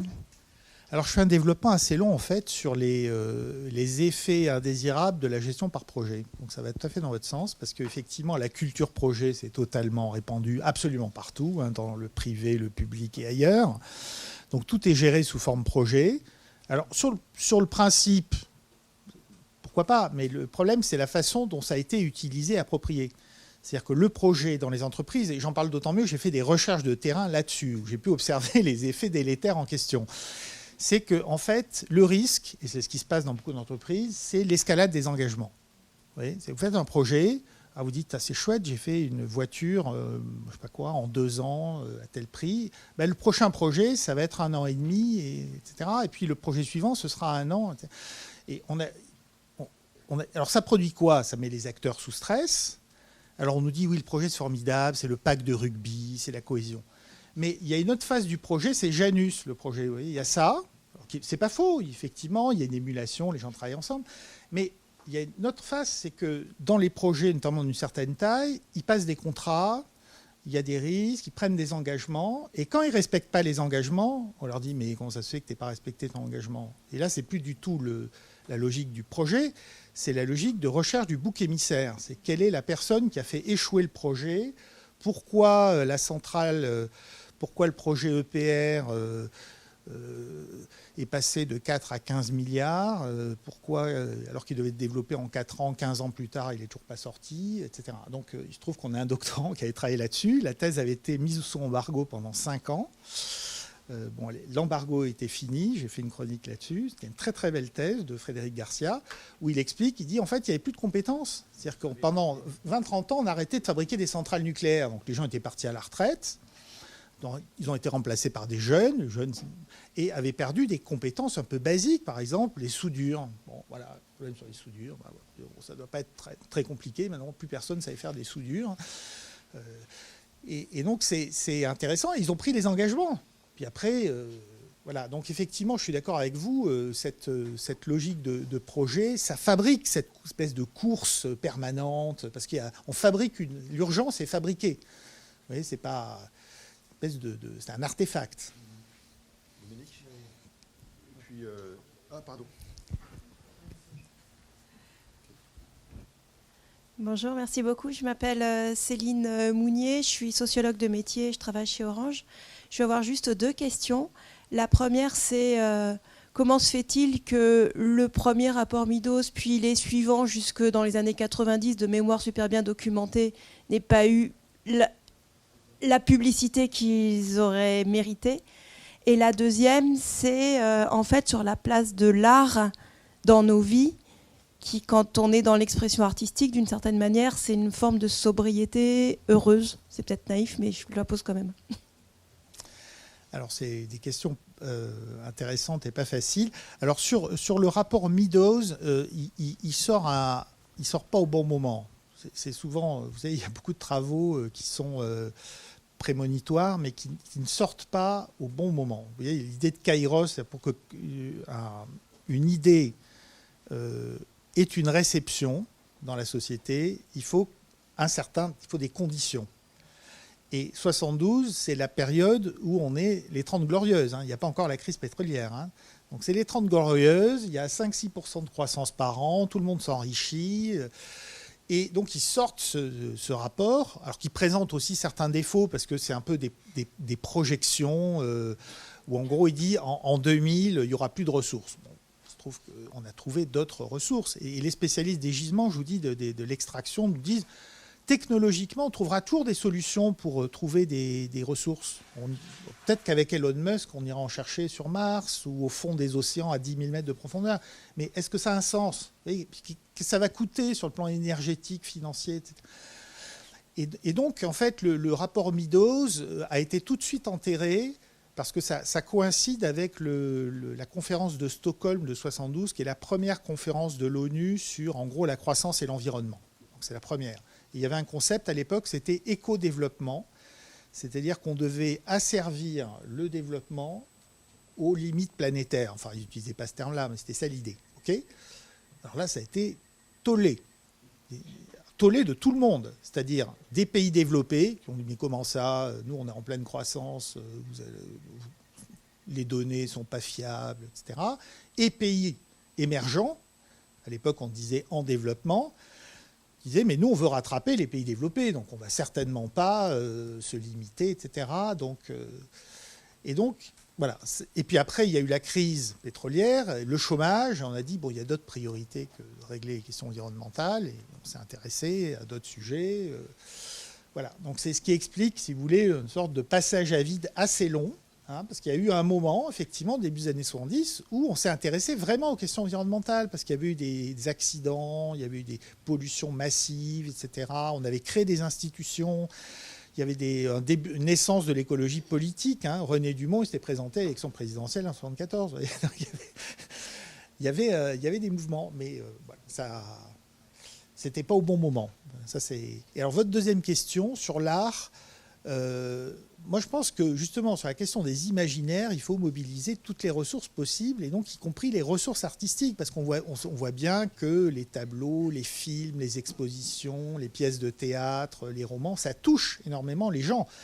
parfois ça a plus d'impact que les discours des scientifiques. Par exemple, la conscience écologique aux États-Unis, il y a un livre qui a joué un rôle très très important. Alors, c'est un livre de Rachel Carson, je ne sais pas si vous dites, qui s'appelle Silent Spring, qui explique l'effet des DDT sur la destruction des écosystèmes. Donc c'est un film d'un scientifique, mais qui a une dimension très ancrée, très, très poétique d'une certaine manière. Alors là, ça a eu énormément d'écho. Donc oui, l'art, c'est très très important, parce que les scientifiques, malheureusement, le discrédit est parfois jeté sur eux à tort par une partie de la population, donc il faut trouver d'autres leviers. Merci. Je dois t'avouer que la première fois que j'ai vu le titre de ton livre, je me suis dit qu'on allait vraiment s'engueuler. Et en fait, je trouve ça vraiment passionnant. Moi, j'ai noté quand même, en fait, c'est le côté innovation, culture, voire religion. Et ça m'a ramené à Popper, à Thomas Kuhn, enfin, à ce qu'est finalement une vraie théorie, donc qui est réfutable pour Popper et qui est attaquable pour Thomas Kuhn, avec le fait que, alors, cette notion de paradigme, mais je pense que c'est ce que d'une certaine manière, c'est ce qu'on vit, c'est-à-dire on forme les gens d'une certaine manière. Bon, cet après-midi, je vais faire un cours de gestion de projet à Dauphine. Je t'avoue que je l'ai toujours fait d'une façon très particulière, parce que on forme les gens, on a tout mécanisé, on a tout processé, on a tout, je ne sais pas, ça se dit KPIisé, on a tout évalué. Je prends un exemple aujourd'hui, dans l'éducation nationale, les enseignants, peut-être à la fac c'est comme ça, ils font des évaluations tout le temps. Avec une question d'ailleurs, c'est mais à quoi ça sert ? Normalement à orienter des politiques. Et donc en fait je pense que le livre il est majeur, je trouve, dans cette mise en perspective de ce paradigme dans lequel on est. Alors le terme est peut-être pas bon, je l'aime pas trop, mais ce paradigme qui fait qu'on est tous dans une forme de dominant thinking, d'accord ? On pense tous de la même manière. Et par exemple, je te pose la question, mais si tu y as réfléchi, mais pour moi, la voiture électrique est la plus grande ineptie de ce qu'on est en train de construire. C'est-à-dire qu'on est en train de passer d'une fixation à une autre fixation. Et ce que j'ai trouvé intéressant dans le livre, que j'ai lu, mais que je vais relire avec tous tes éléments, c'est qu'il est défixant. Et je pense qu'il faudrait le diffuser. Et effectivement, sur le côté éducation, on verra dans quelques mois, mais quand les élèves de maternelle travaillent sur sauver la planète, en fait, ils ne pensent pas tout à fait, ni comme vous, ni comme moi, absolument, ni comme toi. Ouais, complètement. Oui, mais bien, merci beaucoup, c'est tout à fait juste ta remarque. Et il y a un point que je développe, parce que je me suis posé la question, je me dis, mais pourquoi il n'y a pas de critique vraiment de l'innovation, de l'idée d'innover ? Et en fait, c'est que la critique est pratiquement impossible. Parce que l'innovation, au départ, c'est toujours des promesses. On dit, c'est formidable, on va faire ci, on va faire ça. Et bon, alors ça, comment on peut être contre des promesses ? C'est un peu compliqué. Et en revanche, les critiques portent sur l'innovation une fois qu'elle est finie. C'est-à-dire qu'elle s'est concrétisée dans un objet, dans un produit, dans une méthode, où là on dit « Ah là là, effectivement, ce produit, cette technologie, ça a des effets absolument épouvantables. » Mais vous voyez, il y a une espèce de dissociation. C'est-à-dire l'idée d'innover, c'est formidable, mais le produit de l'innovation, lui, est éventuellement contestable. Et je pense que c'est irréfutable d'une certaine manière. C'est ça le problème. C'est irréfutable.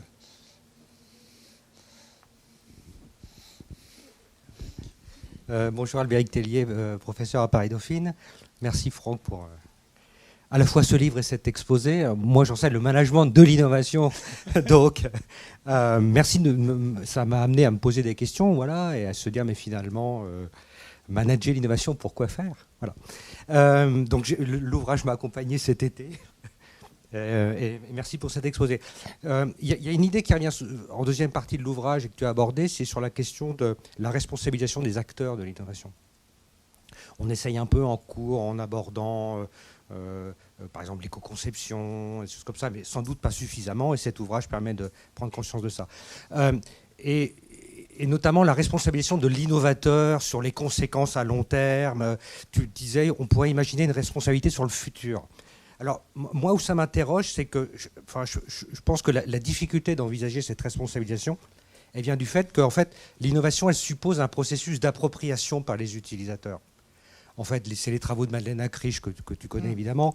En fait, l'innovateur, lui, il imagine l'utilisation de son innovation par une personne cible, mais cette personne va en avoir ensuite l'usage.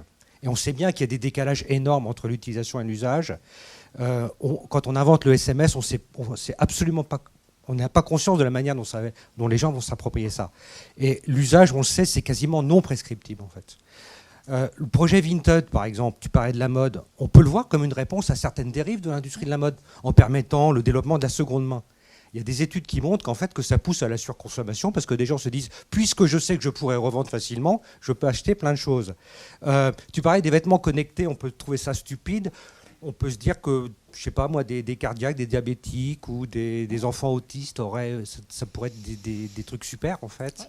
La 5G, on peut voir ça comme un truc inutile pour permettre à certains, comme l'avait dit un homme politique, de regarder des films fort discutables. Ça peut permettre aussi des interventions chirurgicales à distance.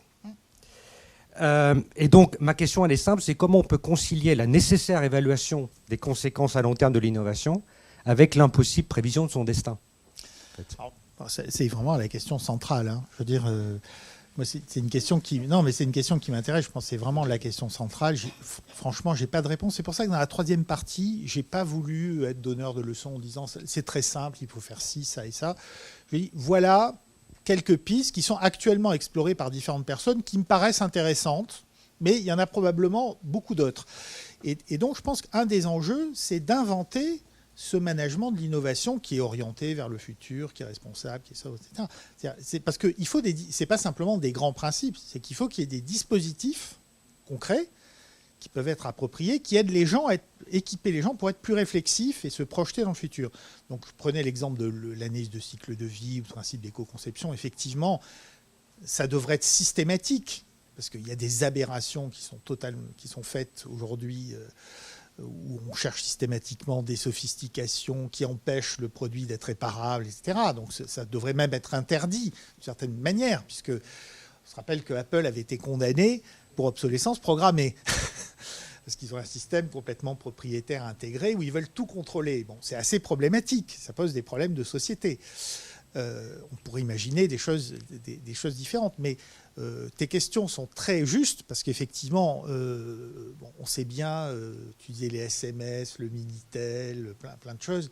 Les usages réels sont tellement différents des usages qui ont été imaginés que même en faisant du brainstorming en amont, je ne suis pas sûr que ça soit forcément la bonne réponse. Donc, je n'ai pas de solution. Moi, l'idée que j'ai, c'est que de toute façon, il faut faire des exercices en permanence. Pas simplement au début, c'est parce qu'il faut pouvoir bifurquer, en fait. À un moment, si on s'est engagé dans une mauvaise trajectoire et qu'on s'en rend compte, on fait des tests avec des lead users, par exemple, et bon, il faut peut-être être en capacité de changer de trajectoire.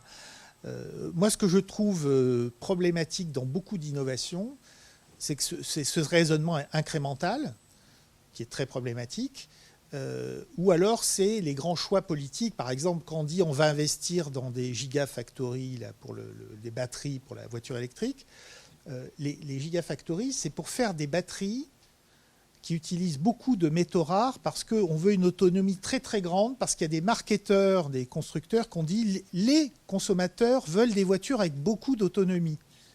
Alors qu'il existe par ailleurs des technologies qui utilisent des métaux plus standards, qui ont des autonomies moindres, mais qui sont peut-être en fait plus raisonnables, peut-être plus de sens de faire ça. Simplement, là, on fabrique des irréversibilités et ça va être très compliqué de changer de trajectoire. Mais les questions que tu poses sur les usages en disant, tu as raison, hein, la 5G, c'est sûrement très utile dans des situations. Je prenais l'exemple de la maintenance prédictive. Il y a sûrement effectivement des tas de catégories d'usages, mais il y a peut-être des façons de réserver certaines technologies à certains types d'usages. Je sais pas comment faire, hein, mais il faut peut-être réfléchir aussi comme ça, quoi. Oui, bonjour, merci beaucoup. Moi, je suis Edith Buzer, je suis directrice adjointe de la recherche à l'ENSAD, aux Arts Déco. Et du coup, puisqu'on est un peu sur cette galaxie, cet magnifique écosystème PSL, je pense que très concrètement, et moi je rebondis un peu, c'est une synthèse un peu des remarques qui ont été faites, je crois beaucoup aux questions de formation. Et je pense que APSL, et notamment dans un cadre qui est celui aussi du développement des nouveaux projets PUI que PSL vient d'obtenir, pôle universitaire d'innovation, je pense qu'on a un terrain d'expérimentation et qu'il faut vraiment, enfin je pense à ton musée du management, moi je pense qu'il faut que PSL, en fait, on a les mines, on a Dauphine, on a l'ENSAD, on a d'ailleurs le doctorat sacre Sciences Arts Création, on a quand même 5 écoles d'art dans PSL et on tisse des liens d'ailleurs très nombreux avec non seulement le CGS mais également DRM Lab pour justement arriver à tisser davantage de liens et avoir cette vision complémentaire un peu des processus d'innovation. Et je pense que Enamoma est aussi un bon exemple sur les questions de textiles et matières. Je pense qu'en tout cas, on a plein de choses à faire très concrètement à PSL.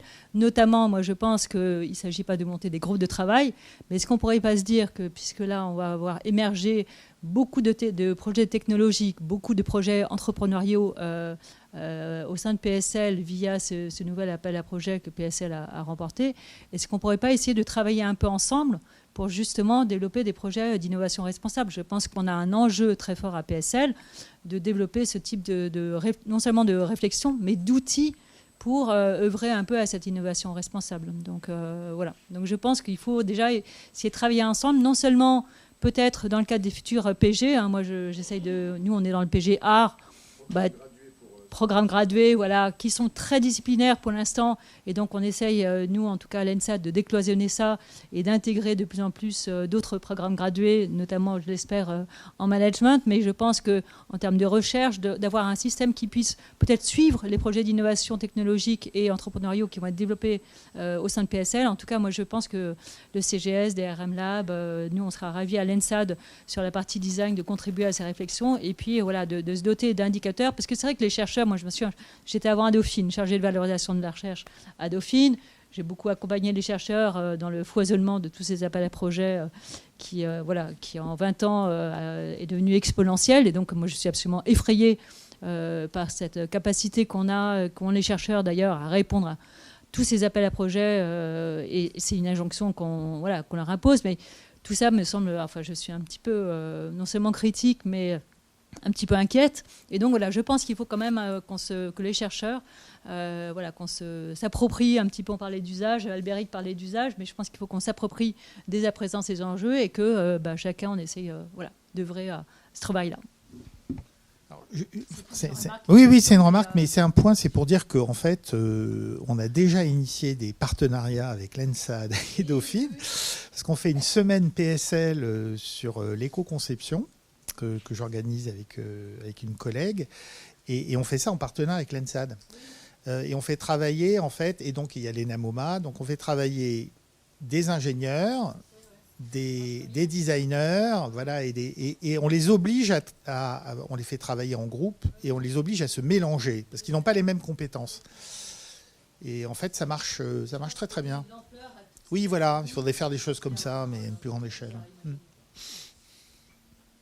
Je glisse une remarque en attendant qu'il y ait une autre question. C'était bien qu'on reparle de Jacques Ellul. Pas que de lui, mais il y a un certain nombre d'idées, et tu as parfaitement de raison de prendre les choses sous l'angle d'une culture qu'il faut faire évoluer. Et on sait très bien que les choses évoluent sur le temps long.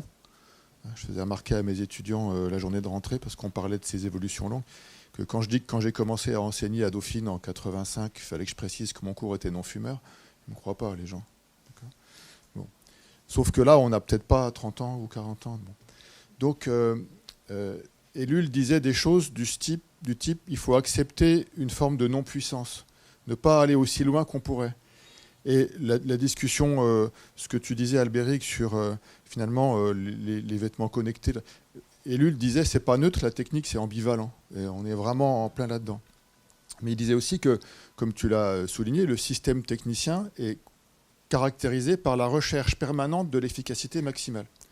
Or, le management contemporain, si on prend Taylor et quelques autres comme source, Taylor et ses collègues se définissaient comme des ingénieurs en efficacité. Et le mot efficacité, il n'existait pas ou pas comme ça avant, même si on pouvait être efficace. D'accord ?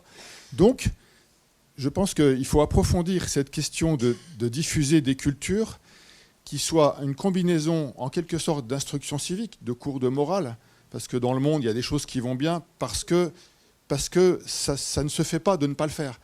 Et quand on dit « Ah non, ça ne se fait pas », il n'y a pas besoin de loi, il n'y a pas besoin d'incitation. D'accord ?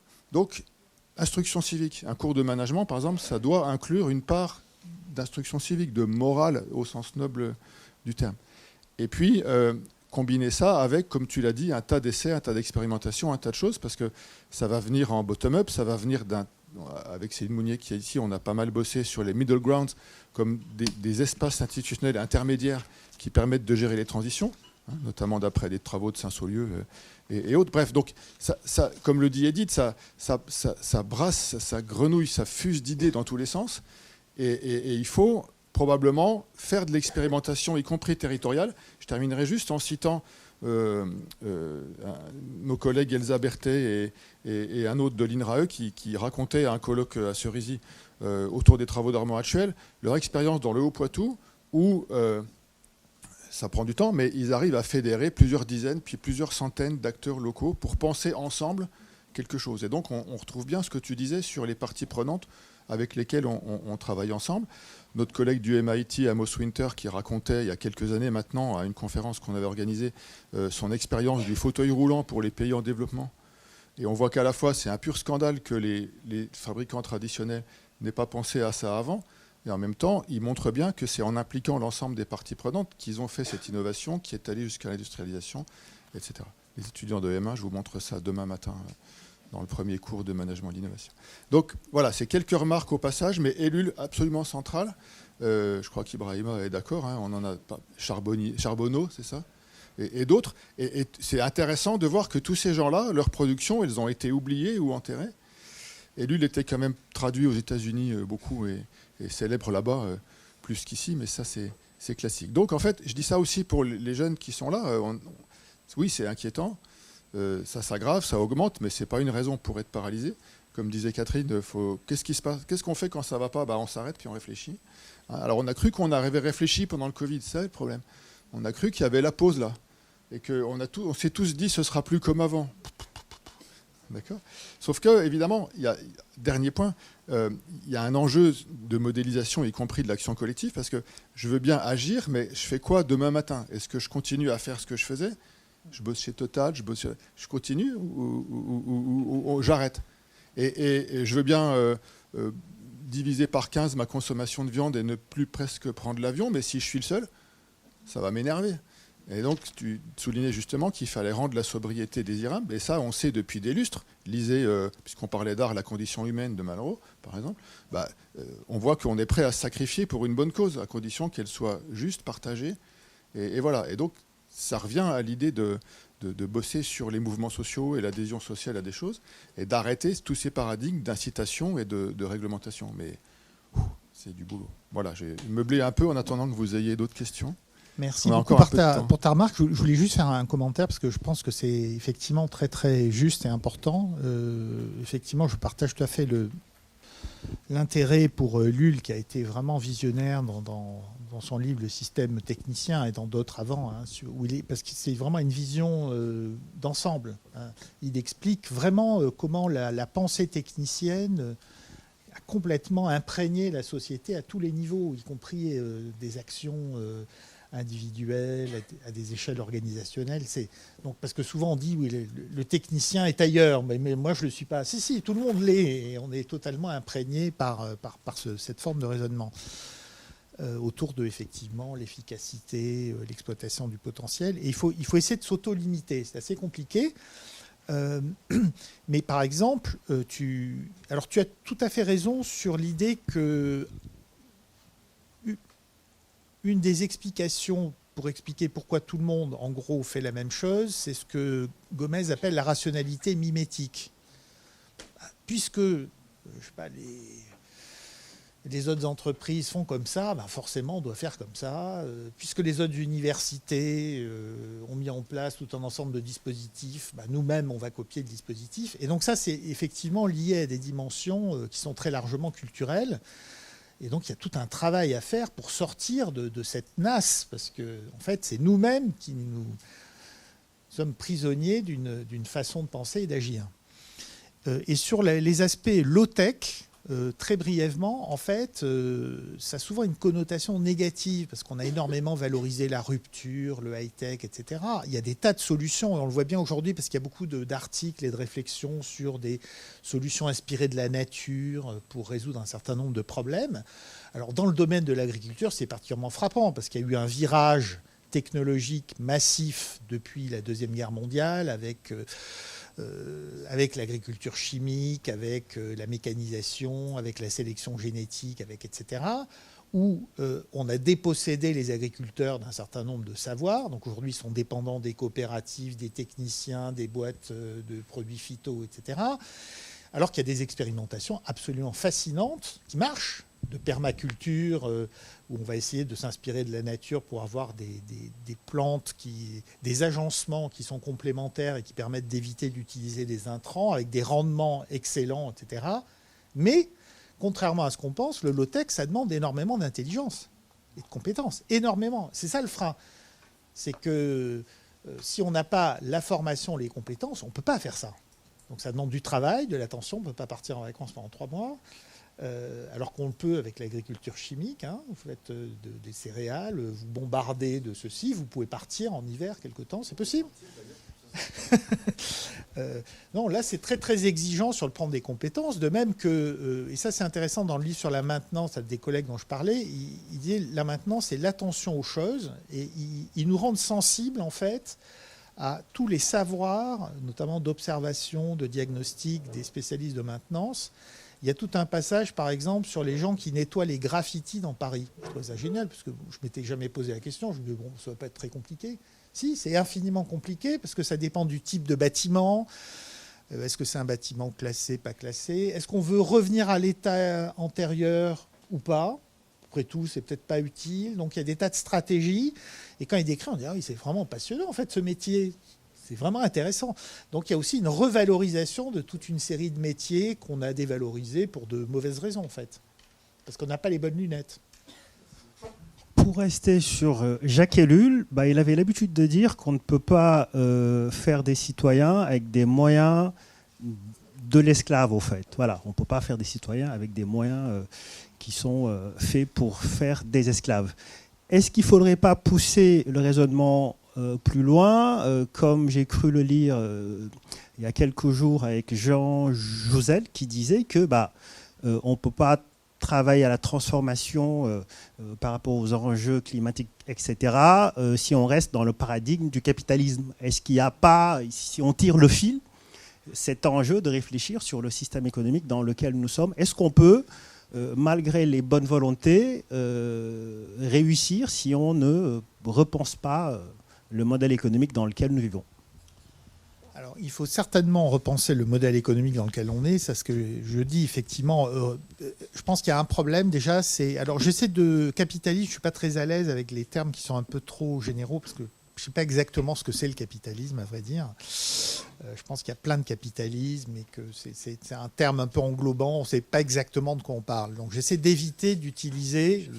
Là, je suis assez foucaldien. Ça dit qu'il faut essayer d'éviter d'utiliser les grands universaux, la société, la liberté, le capitalisme. Moi, j'essaie d'éviter de ne pas utiliser ces mots. C'est un choix méthodologique. En revanche, effectivement, il faut changer nos façons d'agir et de penser. Et un des problèmes, par exemple, c'est la logique de la croissance. Et notamment, par exemple, dans les entreprises, la croissance des volumes produits. Pourquoi il faudrait produire et vendre toujours plus ? On peut imaginer de générer des revenus autrement avec une production moindre. Comme je disais, si on fait des produits très durables, on va certainement en vendre beaucoup moins. Éventuellement, d'ailleurs, on ne les vendra pas, parce qu'on fera de l'usage, parce qu'on va faire du partage, on va faire de l'intensification des usages, etc. Et donc, il faut imaginer en fait des modes de fonctionnement où on pense autrement. Donc, effectivement... dans le capitalisme, ce qu'on appelle capitalisme, il y a, ou dans l'économie actuelle, il y a effectivement un ensemble de dogmes qui sont très problématiques, sur lesquels effectivement auxquels il faut renoncer, y compris les universités. Pourquoi il faut être plus gros? Dans quel sens d'avoir des trucs qui font... voilà, truc de Shanghai. Il y avait un article que j'avais beaucoup aimé à l'époque, c'était un collègue de l'HESS qui avait écrit, ça s'appelait « La grenouille qui se veut plus grosse que le bœuf. Donc, c'est une référence à La Fontaine où il dit bon, avec Shanghai, on fusionne et on fait des énormes ensembles. Il dit dans le classement de Shanghai, quelles sont les universités énormes? Ce sont celles du fond de classement. L'université de Delhi, de Johannesburg, de Karachi, etc. Là, c'est énorme. Voilà. Il dit c'est à peu près la même taille que les énormes ensembles qu'on fait à Paris. Si vous prenez les 10 premières, c'est pas énorme. Dire Caltech, il y a 10 000 étudiants, je crois. Harvard, il n'y en a pas énormément. MIT, il n'y en a pas énormément. Donc, en fait, on a pris le problème complètement à l'envers. Ça n'a absolument aucun sens. Voilà, c'est une parenthèse. Oui, il me revient suite à ta remarque qui est intéressante. Bon, c'est vrai que le terme de capitalisme, il faut... les courbes que tu montres sont hyper intéressantes. Hein, autour des années 70, moi j'étais jeune quand le rapport du Club de Rome est sorti, et je me souviens bien que le problème qu'il y a eu, c'est qu'il a été présenté partout comme halte à la croissance. Et là, ça a tué totalement la réflexion. Absolument. Voilà. Parce qu'on était dans un monde où, il faut rappeler les années 70, si on parle du capitalisme, hein, les années 70, c'est le capitalisme infernal. C'est Reagan, c'est Thatcher, c'est l'hypercapitalisme financier. Enfin, il y a un moment où finalement le modèle du capitalisme qui s'opposait à d'autres modèles, bon, qui sont pas plus enviables de mon point de vue, mais il avait un certain nombre de choses qui n'étaient pas forcément dramatiques, mais en 70, au moment où tout ça se passe, on change de monde, quoi. Et en fait, ça fait 50 ans qu'on a changé de monde, quoi. Et le monde, alors après est arrivé, évidemment, les évolutions technologiques, le mythe de la techno, ça c'est quelque chose d'important, mais l'histoire de ces courbes, toutes les courbes qu'on constate, c'est à partir de là que les choses commencent à... Le court-termisme, hein, etc., qui est aussi à l'origine des travaux de Blanche et d'Armand, quoi, hein, sur comment on peut avoir... C'est ce qu'on appelle le capitalisme financiarisé qui est vraiment le problème. Hein. C'est cette emprise de la finance qui, au départ, était censée être un moyen au service de l'économie. C'est l'économie qui est au service de la finance. Donc là, il y a une inversion qui est complètement problématique. Ça, c'est bien décrit... notamment sur le capitalisme, il y a le Que sais-je de Pierre-Yves Gomez qui est excellent parce que c'est un travail très historicisé où il montre les transformations des différents types de capitalisme. Il a fait un très beau livre. Et d'ailleurs, il donne un point de départ qui est intéressant parce que je ne connaissais pas, enfin vous connaissez sûrement, je crois que ça s'appelle la loi ERISA en 1976 où Gerald Ford qui crée les fonds de pension. Et il dit, c'est là où on crée tout d'un coup des micro-capitalistes. C'est-à-dire chaque retraité devient un micro-capitaliste parce qu'il place son argent. On crée des fonds, il place son argent. Et donc, il est intéressé par les cours de bourse parce que c'est ses revenus futurs qui sont en jeu. Et donc, du coup, toute la société devient obsédée par, effectivement, on n'a pas envie de perdre son capital. Une dernière intervention, je veux frustrer personne. Anaïs ?